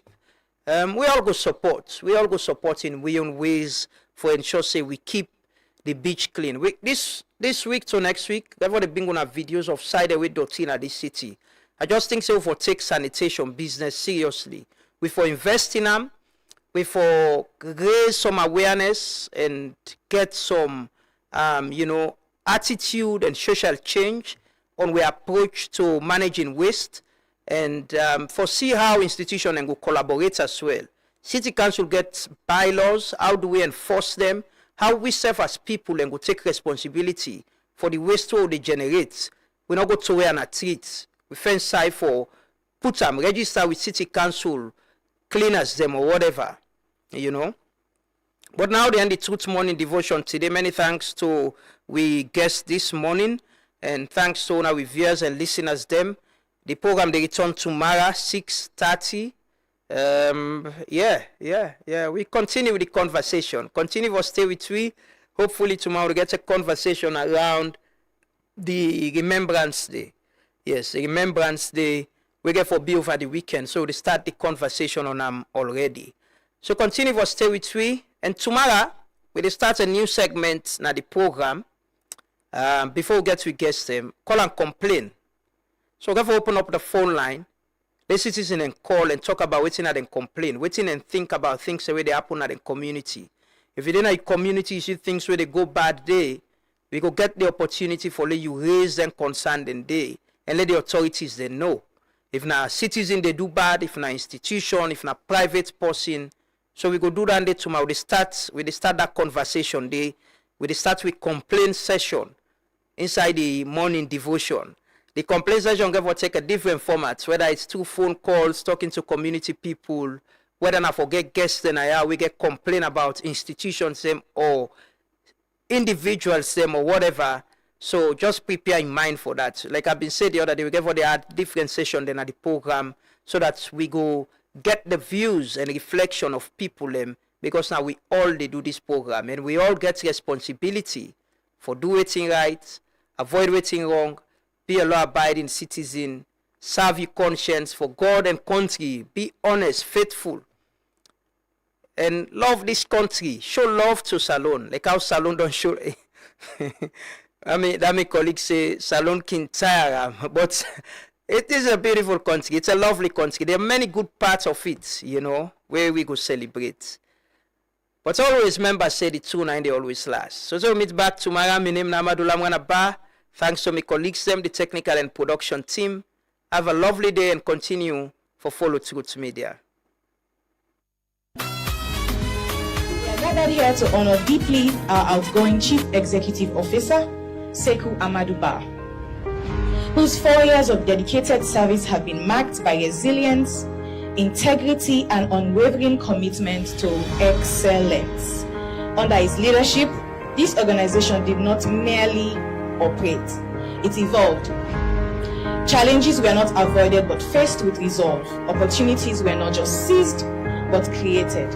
And through it all, Sekou led with clarity, humility, and a steadfast belief in the power of people. This ceremony is a collective way of saying thank you, Sekou. Today is not just a farewell for me. It's a celebration of your achievement, celebration of people, of purpose, and of a journey defined by courage, by resilience and belief. As I stand before you today, I feel an immense pride in what we've built together, with deep humility in the face of your dedication and heartfelt gratitude for the privilege of having served alongside you. Though this is my final speech in front of you as your former CEO, my heart will always remain with this family, and Sierra Leone will forever remain in my heart. Thank you. One star for the pa, we don't do am. One star the pa, one star for the mommy. Thank you, thank you.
This is Truth Radio, 103.9 FM.